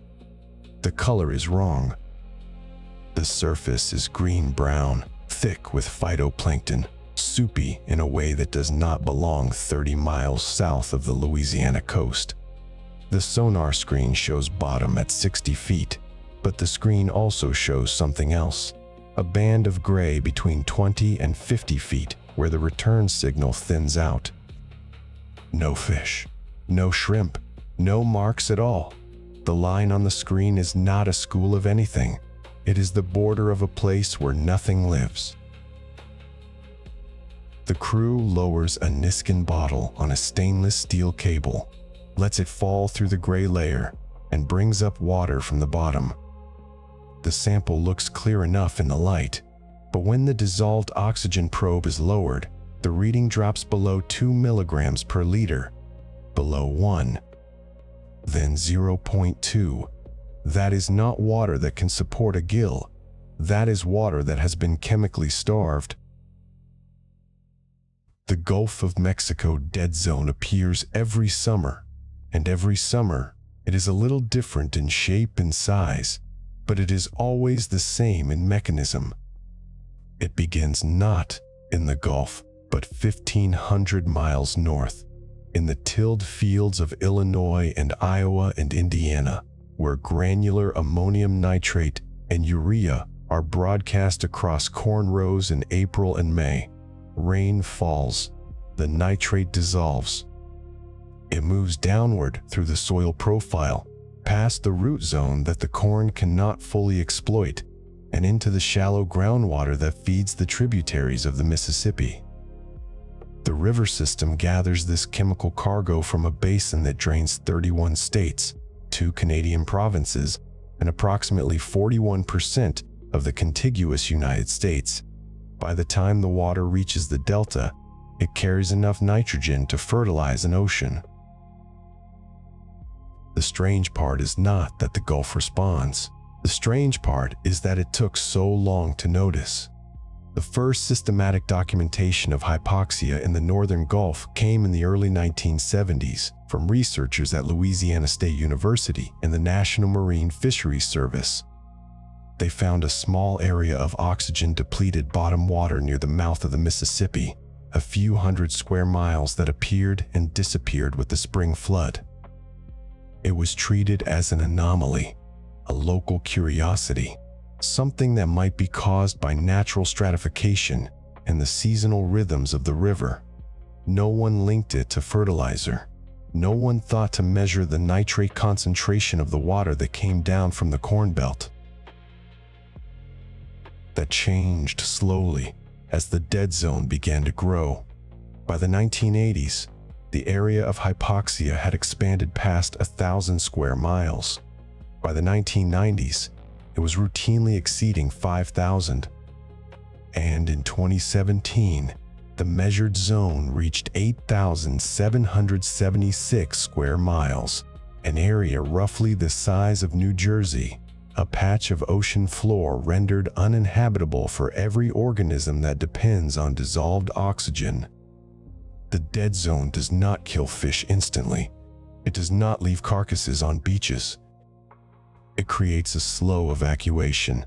Shrimp and croaker and menhaden detect the falling oxygen and flee, swimming towards shallower, better aerated water, abandoning feeding grounds and spawning beds. The fish that cannot escape, the bottom dwellers, the larval stages, the organisms too small to swim fast enough, suffocate in place. The shrimp trawlers that worked these waters for generations find empty nets. the catches fall.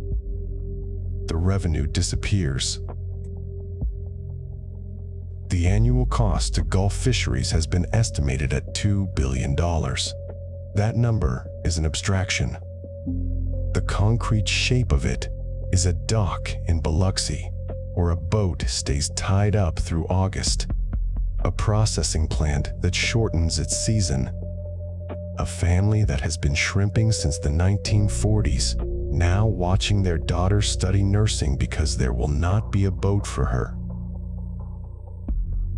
The chemistry that creates this desert is elegantly simple. Nitrate from the river feeds the phytoplankton in the surface waters, triggering a bloom that can be seen from space.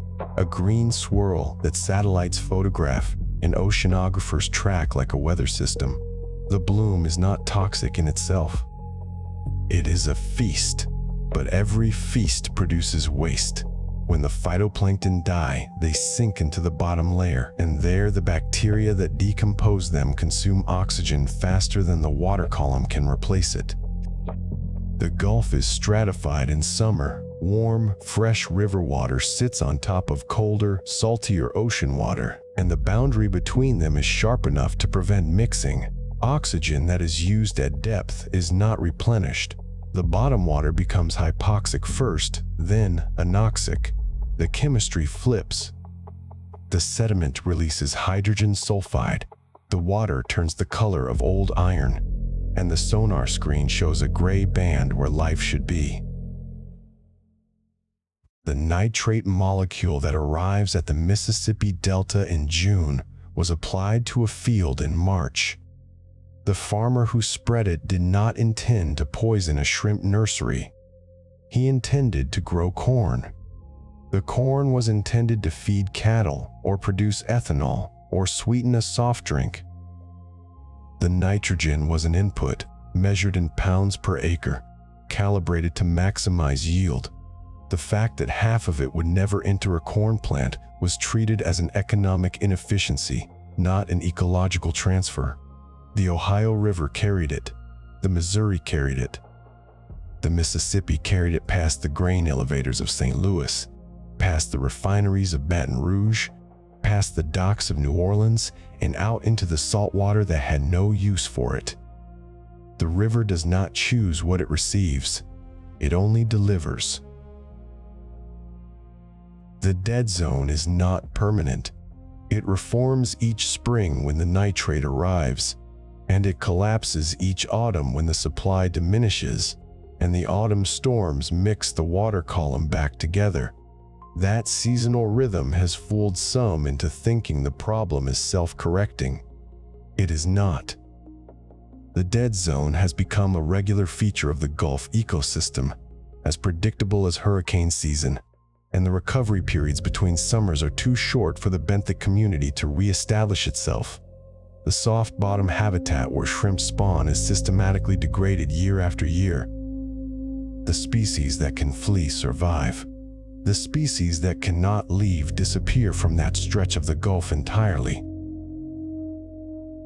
The decision to apply 1 more pound of nitrogen to a cornfield in Iowa is, chemically speaking, a decision about the Gulf of Mexico.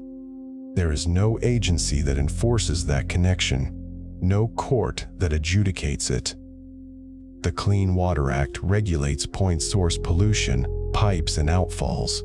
But the nitrate that arrives in the Gulf by way of 1,000 miles of river and 1 million square miles of farmland is non-point source pollution, diffuse, unowned, impossible to trace to a single permit.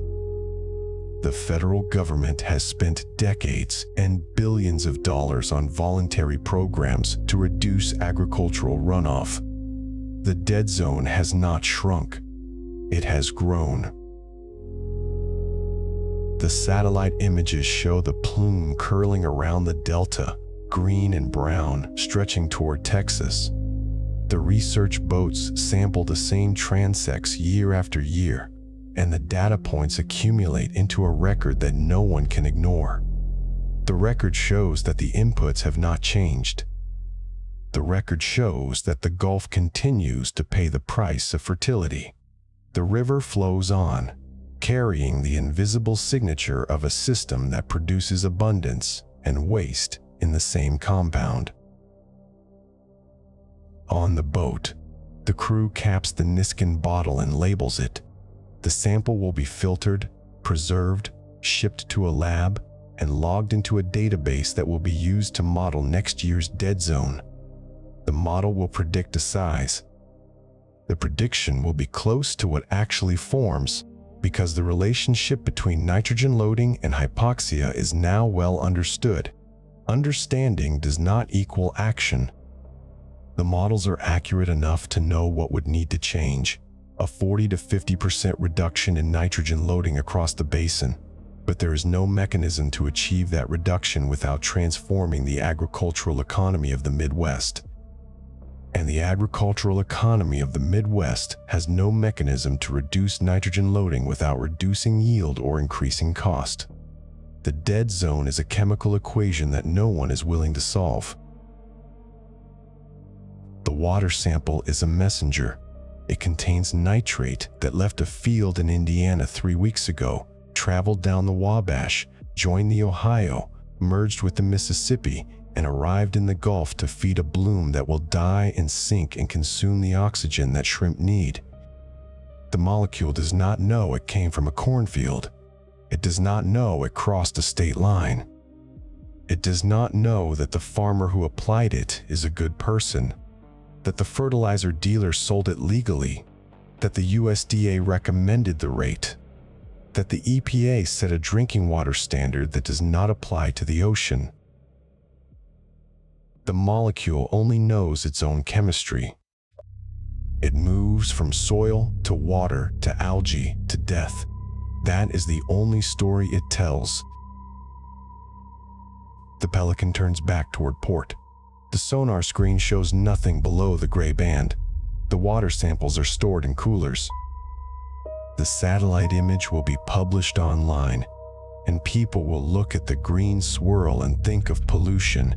And the next spring the trucks will roll again, and the fertilizer will fall, and the river will carry it, and the Gulf will remember.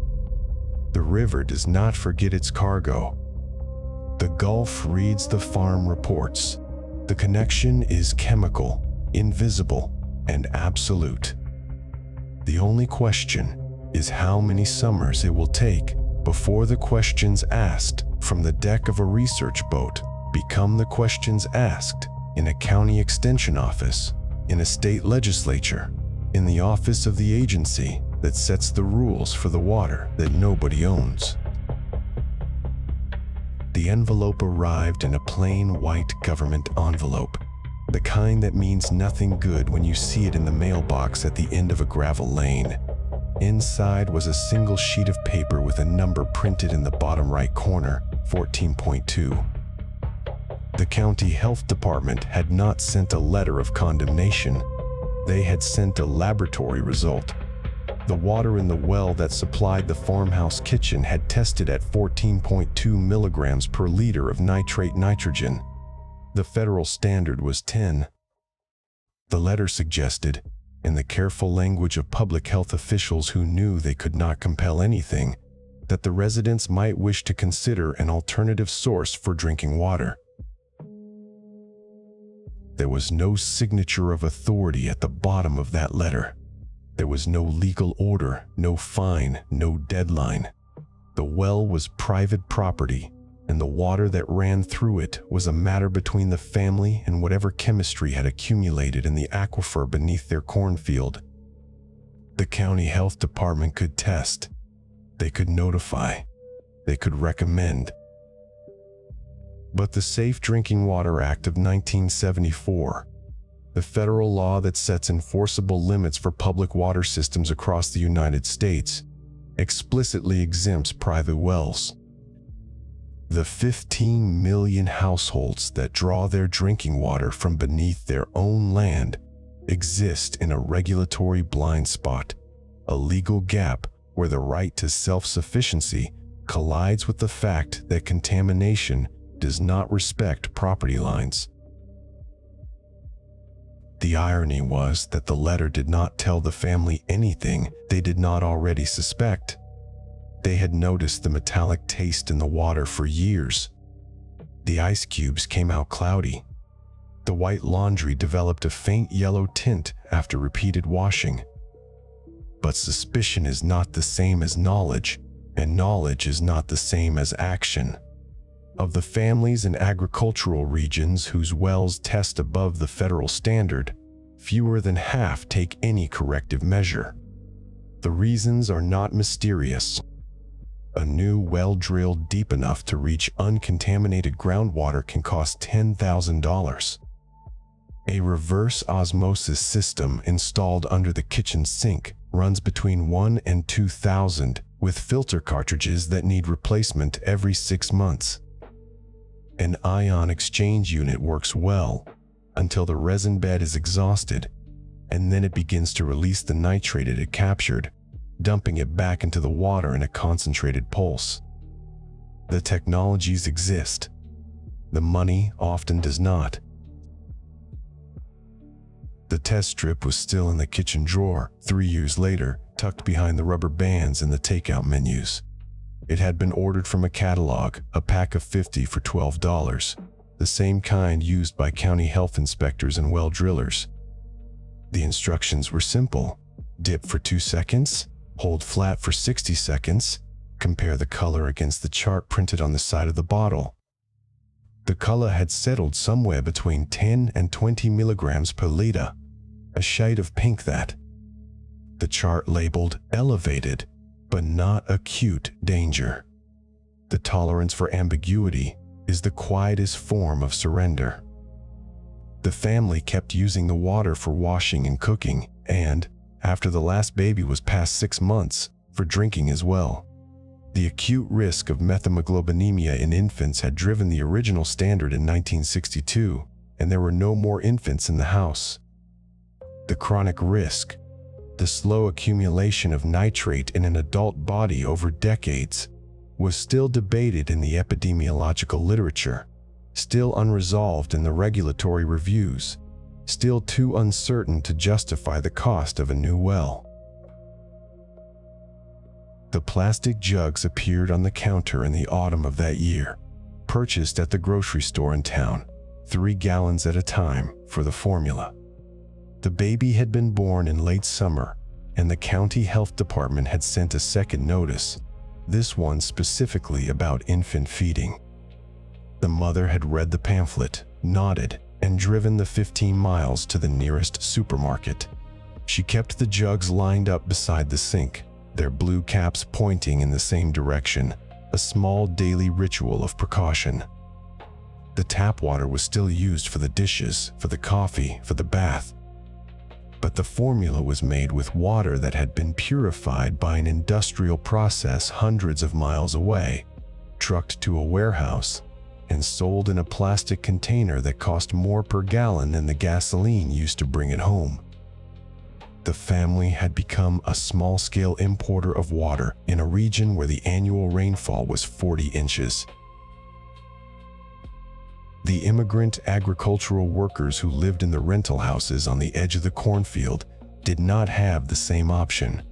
Their wells were not tested because the landlords were not required to test them, and the workers did not have the documentation or the leverage to demand it. The surveys of private well contamination in agricultural counties consistently show the highest nitrate levels in the lowest income households, the ones where the well is shallow, the casing is old, and the landlord's responsibility ends at the property line. Sporadic cases of infant methemoglobinemia still appear in the medical literature, most of them in exactly these circumstances: a family of farm workers, a baby born at home or in a small clinic, formula mixed with water from a well that has never been tested, an emergency room that recognizes the slate-gray cyanosis and administers methylene blue before the oxygen debt becomes irreversible. The treatment works. The underlying condition does not change. The nitrate remains in the aquifer. The right to drink from one's own well, is encoded in American land law as deeply as the right to till one's own soil. It is a principle of independence, of self-reliance, of the belief that a family on its own land should not need permission from a distant bureaucracy to draw the water that rises from beneath their feet. But the chemistry of nitrate does not recognize the boundary between the public and the private. The molecule moves through the soil along the same pathways, whether the land above it is owned by a corporation, a family farm, or a conservation trust. It flows from the fertilized field into the shallow aquifer, and from the aquifer into the well, and from the well into the glass, and from the glass into the blood. The independence that the law protects is the freedom to manage one's own risk, but the risk is not owned. It is shared across the entire watershed, across the generations, across the boundary between the family that applies the fertilizer and the family that drinks the water 2 miles downstream. The test strip in the drawer is still within its expiration date. The kit has never been used again.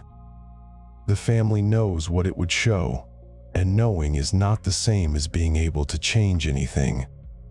They have adapted to the water, learned to live with the metallic taste, made their peace with the yellowing laundry and the cloudy ice. The county health department sends a reminder every 2 years, a postcard with a checklist, and a prepaid mailer for returning a sample.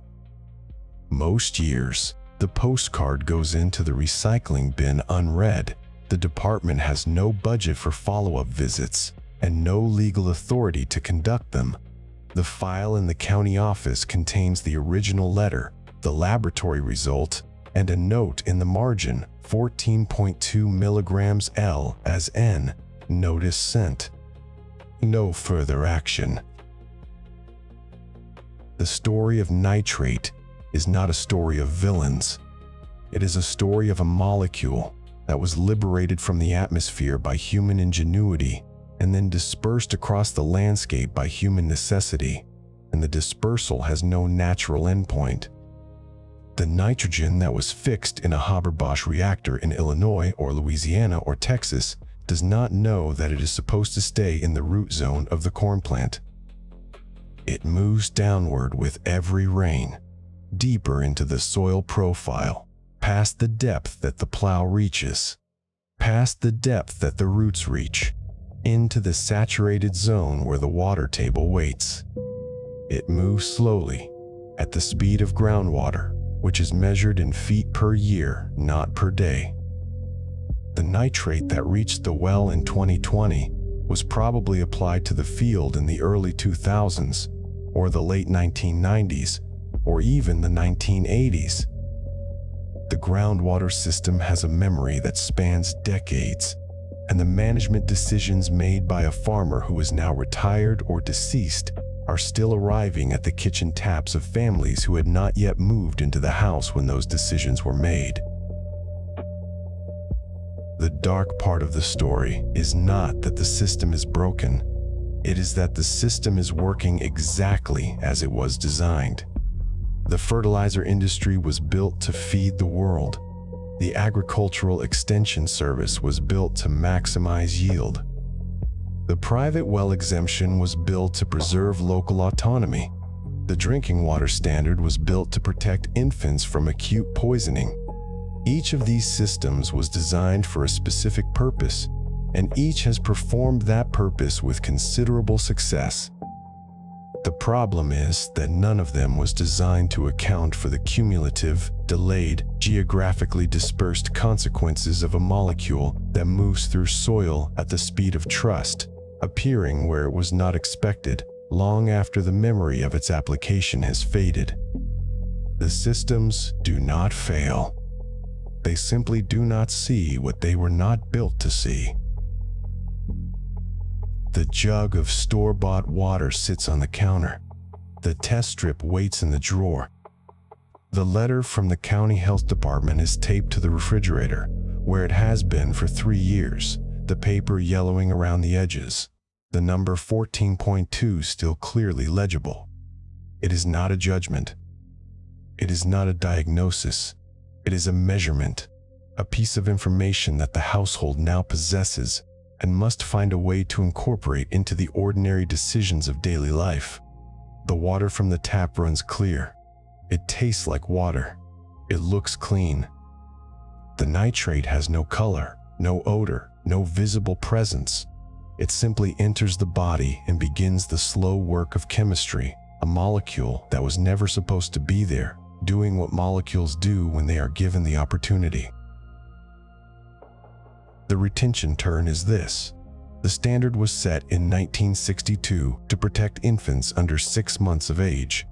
It was based on a handful of documented cases and a committee's best guess at a safe margin. That standard has never been lowered. The epidemiological evidence from the decades since has suggested that the safe limit may not be safe for everyone, that chronic exposure at levels below the standard may be associated with colorectal cancer, thyroid dysfunction, neural tube defects. But the evidence is not conclusive enough to force the cost of a new standard, and the cost would be enormous. Billions of dollars in water treatment, millions of acres of changed farming practices, a fundamental renegotiation of the relationship between agriculture and public health. The standard remains where it was set, a number chosen in a different era for a different risk, now asked to serve purposes it was never designed to serve. The question that remains is not whether the water is safe. It is whether the number on the laboratory report is still adequate.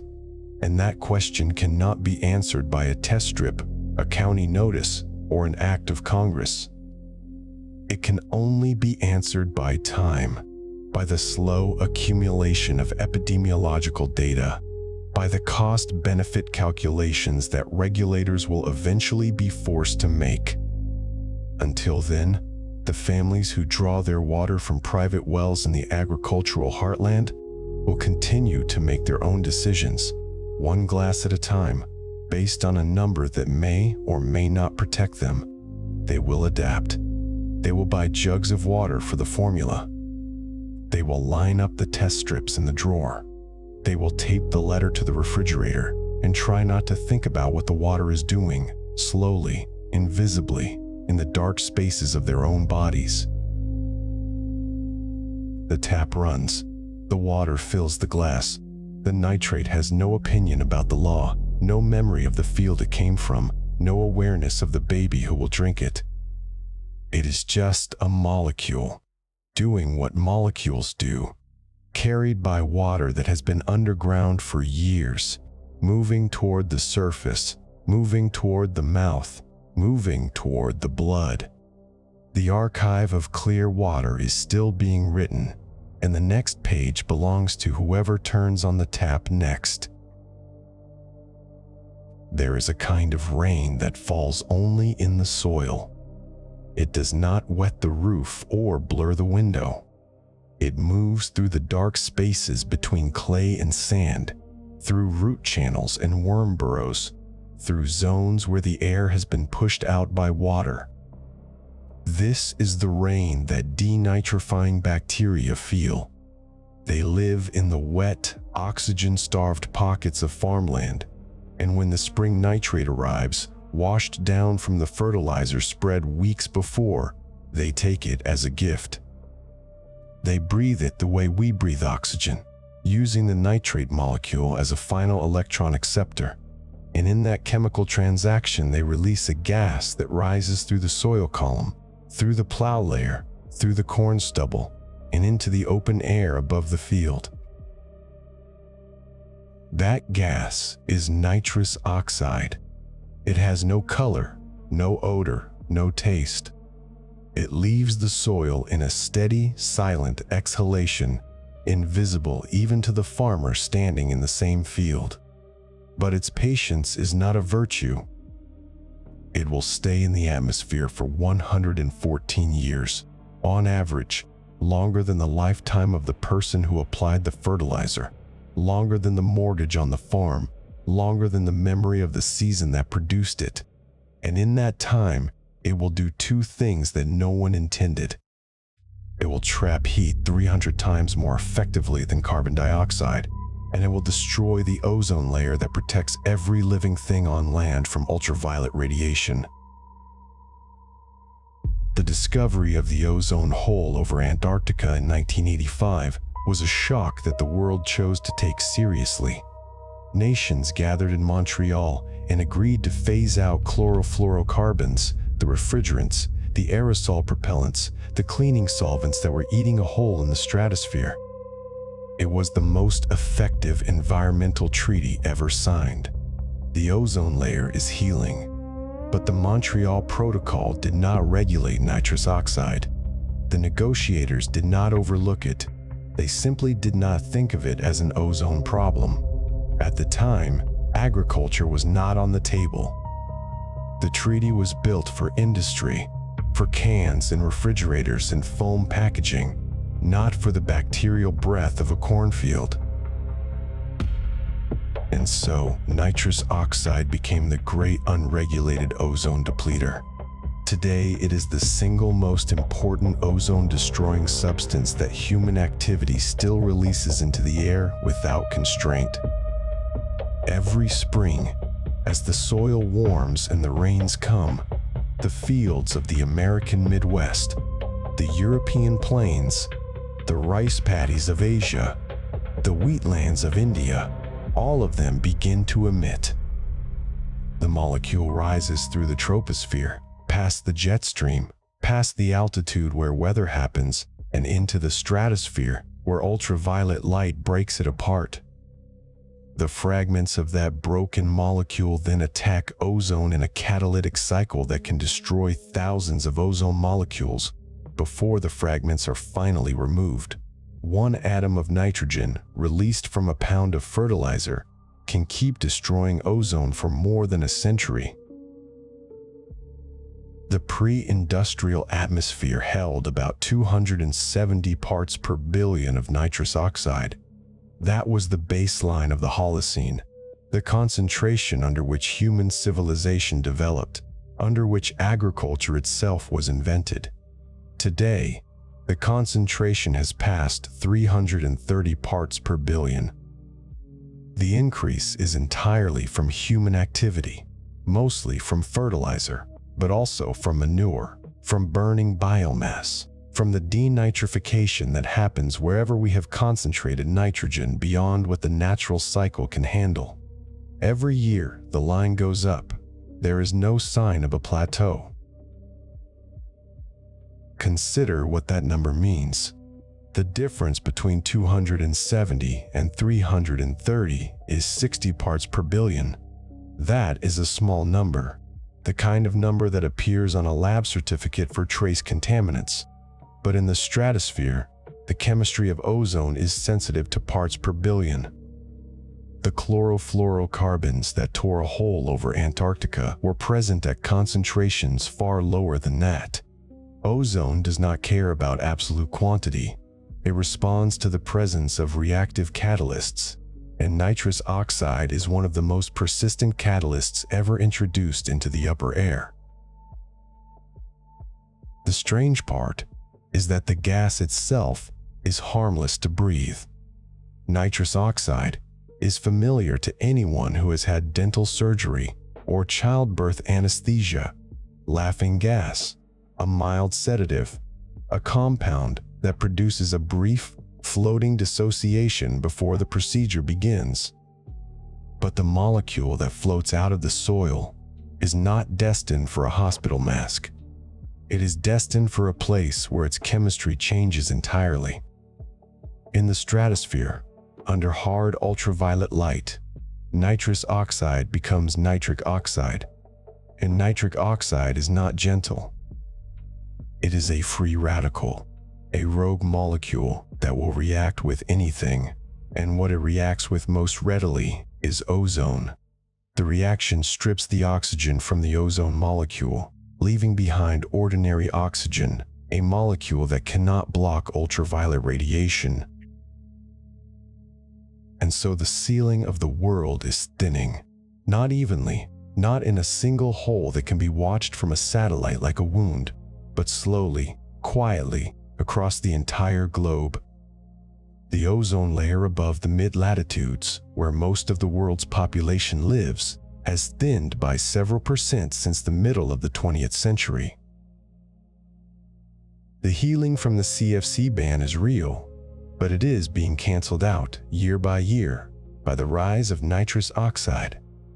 The two trends are moving in opposite directions, and the net result is that the ozone layer will not recover as quickly as it otherwise would. The treaty that saved the sky is being undermined by the fertilizer that feeds the ground. The image to hold is this: a field in central Illinois on a damp April morning. The corn has not yet been planted, but the nitrogen has been applied. The white granules of urea or the amber liquid of UAN solution spread across the soil in anticipation of the growing season. The ground is wet from a night of rain, and the bacteria are active. They are converting nitrate into nitrous oxide, molecule by molecule, in numbers that cannot be counted. The gas leaves the soil in a diffuse, invisible plume, rising with the evaporating moisture. Above the field, the sky is blue and empty. But high above that blue, in the thin air of the stratosphere, the molecules from last year's fertilizer are already beginning their work. They have been in transit for a year, maybe two, carried by wind currents that circle the planet. They are not yet broken apart, but they will be. And when they are, they will attack the ozone that protects the farmer's own skin, the skin of the children who will play in that field in July, the skin of every person who lives under the same sky. The irony is so perfect, it would be cruel if it were the work of a conscious hand. The same nitrogen that grows the food that sustains human life also, in its microbial afterlife, compromises the atmospheric shield that makes that life possible on land. Agriculture depends on the thin veil of ozone that absorbs the most damaging wavelengths of ultraviolet light. Without it, crops would suffer, DNA would be damaged, skin cancers would rise. And the very practice of agriculture, at least, the nitrogen-intensive version that has fed the world for the last century, is slowly eating that veil away. The system that feeds us is undermining the conditions that allow us to be fed. There is no villain in this story. The farmer who applies nitrogen is not careless. The agronomist who recommends the rate is not ignorant. The fertilizer manufacturer who sells the product is not malevolent. They are all inside a system that was built to solve one problem: how to grow enough food for a population that has quadrupled in a century, and that system was so successful that its side effects were not visible until they had become global. The nitrous oxide that rises from the field is not a sign of neglect. It is a sign of success, working as designed, converting fixed nitrogen into food. The bacteria that produce the gas are not invaders. They are the original chemists of the soil, doing what they have always done. The difference is the scale. The human species now moves more nitrogen through the environment than all natural processes combined. The bacteria are only following the chemistry we have provided.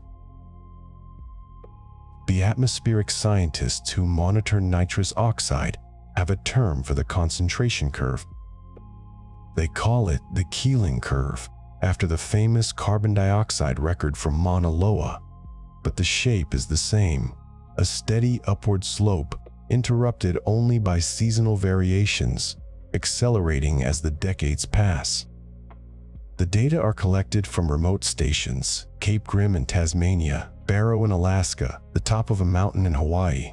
The samples are collected in stainless steel flasks and measured by gas chromatography. The numbers are precise to parts per trillion, and the numbers show no mercy. They do not pause for treaties or recessions or changes in fertilizer price. They climb. The Montreal Protocol will, in time, restore the ozone layer to its 1980 condition if nothing else interferes. But something else is interfering. The rise of nitrous oxide is now the single largest obstacle to the ozone layer's full recovery. The latest models suggest that the return to pre-1980 ozone levels could be delayed by decades, perhaps indefinitely, if agricultural emissions are not addressed.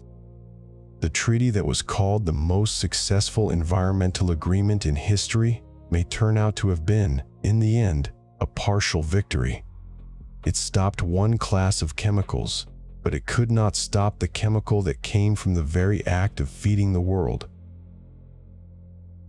There was a photograph taken from a satellite in 1985, the first clear image of the ozone hole. It looks like a bruise over the bottom of the world, a dark smear across the Antarctic continent. It became the symbol of the global environmental crisis. But the thinning of the ozone layer is not a bruise. It looks like a bruise only because the false color imaging makes the low ozone levels appear dark. The real phenomenon is invisible to the eye. You cannot look up and see the depletion. You cannot feel the extra ultraviolet radiation that reaches the ground. It does not hurt to be exposed. The damage accumulates silently, in DNA mutations, in cataracts, in the slow burn of a cancer that will not appear for decades. The archive of this element is not yet complete. The nitrous oxide that was released from a field in 1990 is still in the atmosphere. It will still be there in 2050, still destroying ozone, still contributing to the greenhouse effect. The fertilizer applied last spring is already beginning its journey upward. The gas rising from the soil today will outlast the field that produced it, the farmer who spread the nitrogen, the house where the farmer lived, the country where the farm is located.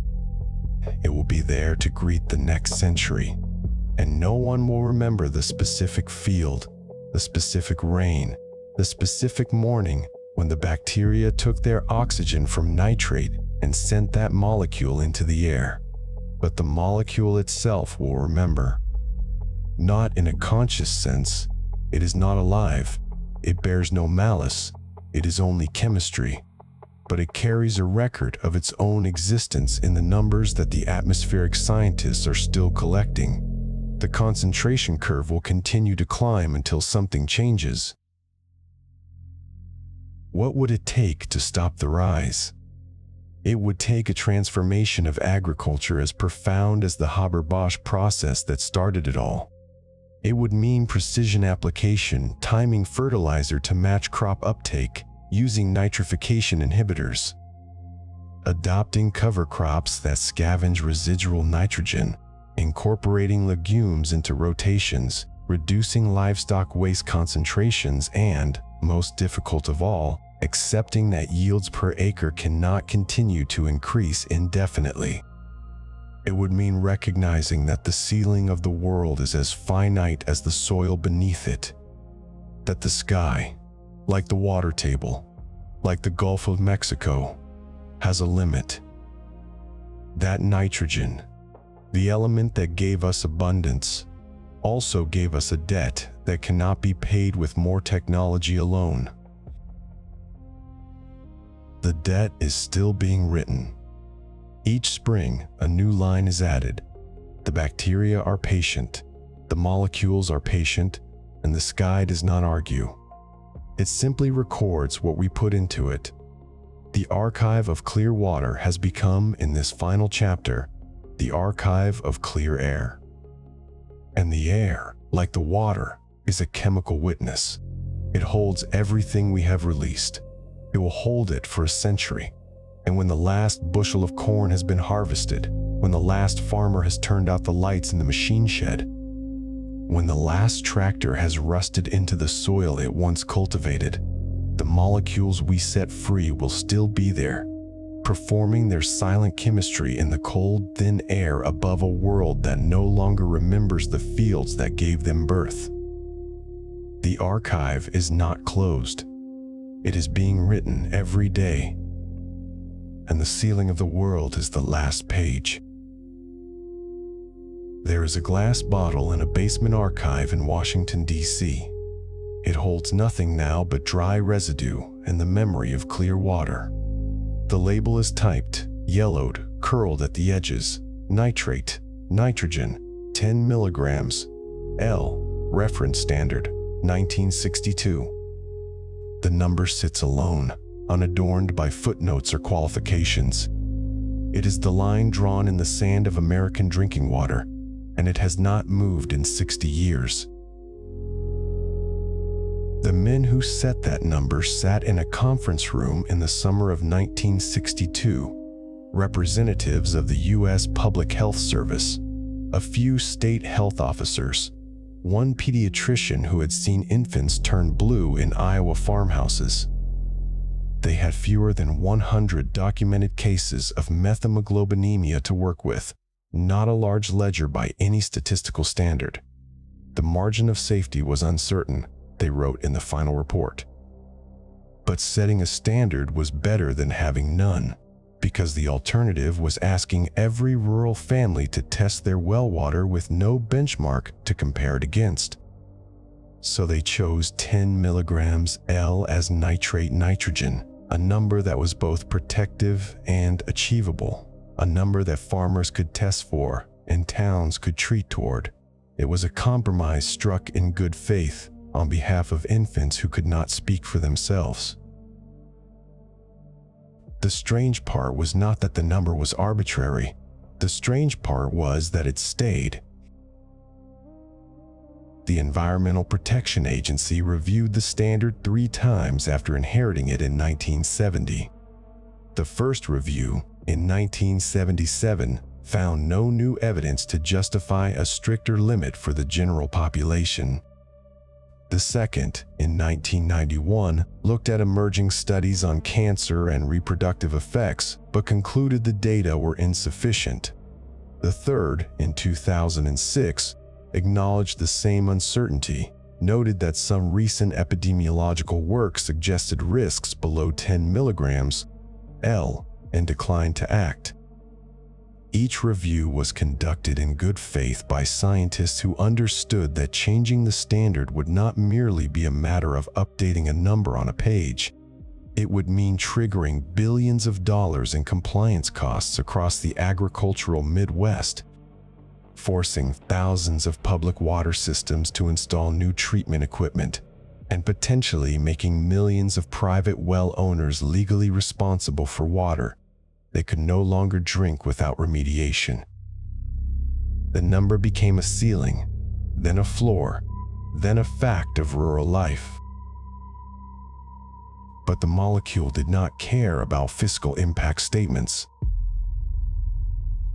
In the last 15 years, studies from Denmark, from Iowa, from the Netherlands began to accumulate evidence that the old number might be too high for chronic exposure.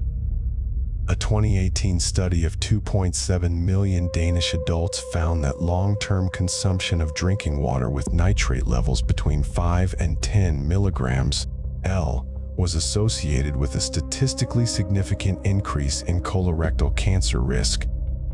A 2021 study from Iowa linked nitrate in private wells, even at levels below the federal standard, to increased incidence of thyroid disease and neural tube defects in newborns. The risks were not large, an extra few cases per 10,000 people, but they were consistent, and they appeared at concentrations that the 1962 committee had considered safe for everyone except formula-fed infants. The standard that had been set to protect the smallest and most vulnerable had become the legal permission for a generation of contamination that might be affecting the very adults it was designed to protect. The irony is not lost on the epidemiologists. The 10 milligrams L limit was never tested for carcinogenicity. It was never evaluated for endocrine disruption. It was established on the basis of acute poisoning in infants under 6 months old, babies whose stomach chemistry converts nitrate to nitrite with unusual efficiency, whose blood lacks the enzyme to reverse methemoglobinemia, whose small bodies are uniquely vulnerable to a single bad bottle of formula. For them, the standard works. Cases of blue baby syndrome from well water are rare now, partly because of awareness campaigns, partly because many rural families have switched to bottled water for infant formula. The acute crisis has been managed, but the chronic question remains unasked and unanswered. What does drinking water with 8 milligrams L of nitrate do to a 70-year-old farmer who has been drinking from the same well for 5 decades? The body keeps its own books, and the accounts are slow to settle. There is a farmhouse in Grundy County, Illinois, where the kitchen tap has been tested 3 times in the last 10 years. The results are filed in a kitchen drawer beneath a pile of takeout menus. 8.4 milligrams L, 9.1 milligrams L, 7.8 milligrams L. Each result comes back below the line. The family drinks the water. They have always drunk the water.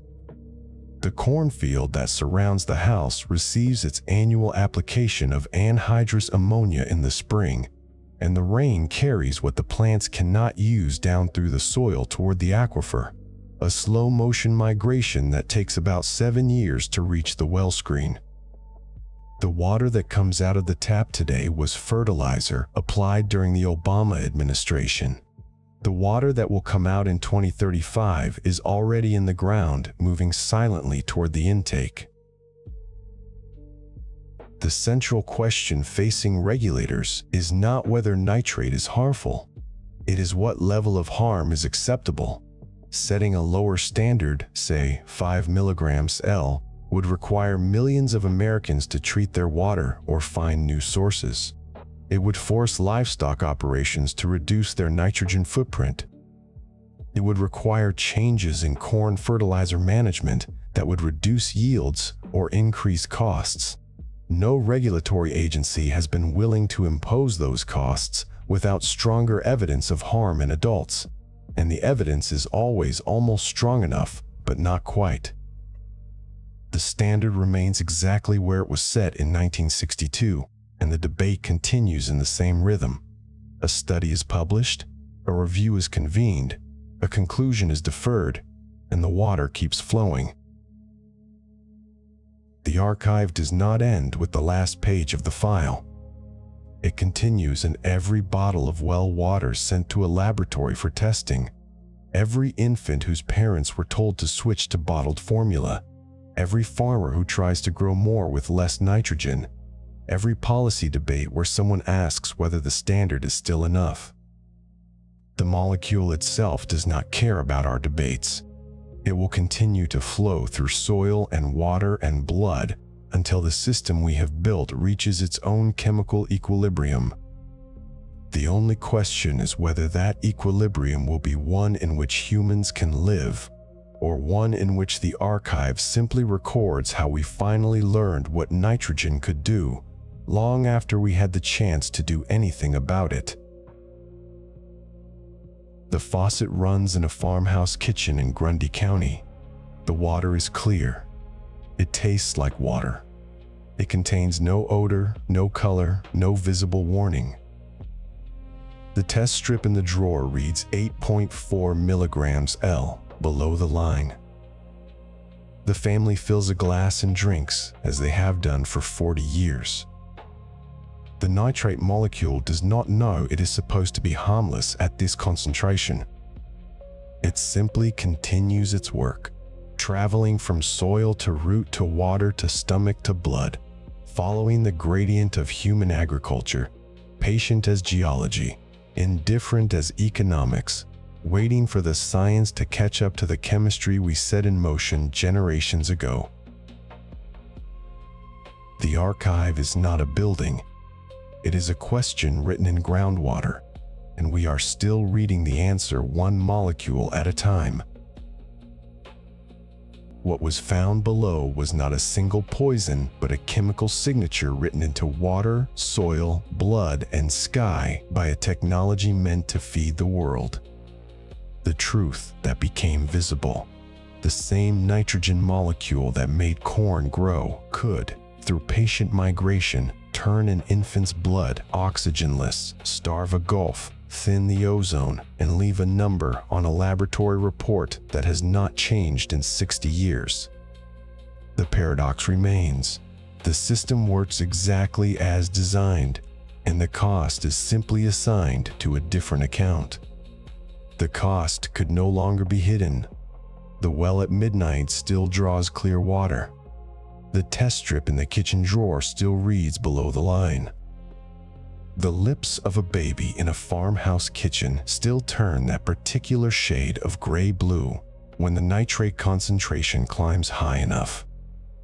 The distance between invention and consequence is measured not in miles, but in the time it takes for a molecule to travel from field to aquifer to bottle to blood, indifferent to every intention we had for it. Now the pressure eases from the hull. The darkness thins above.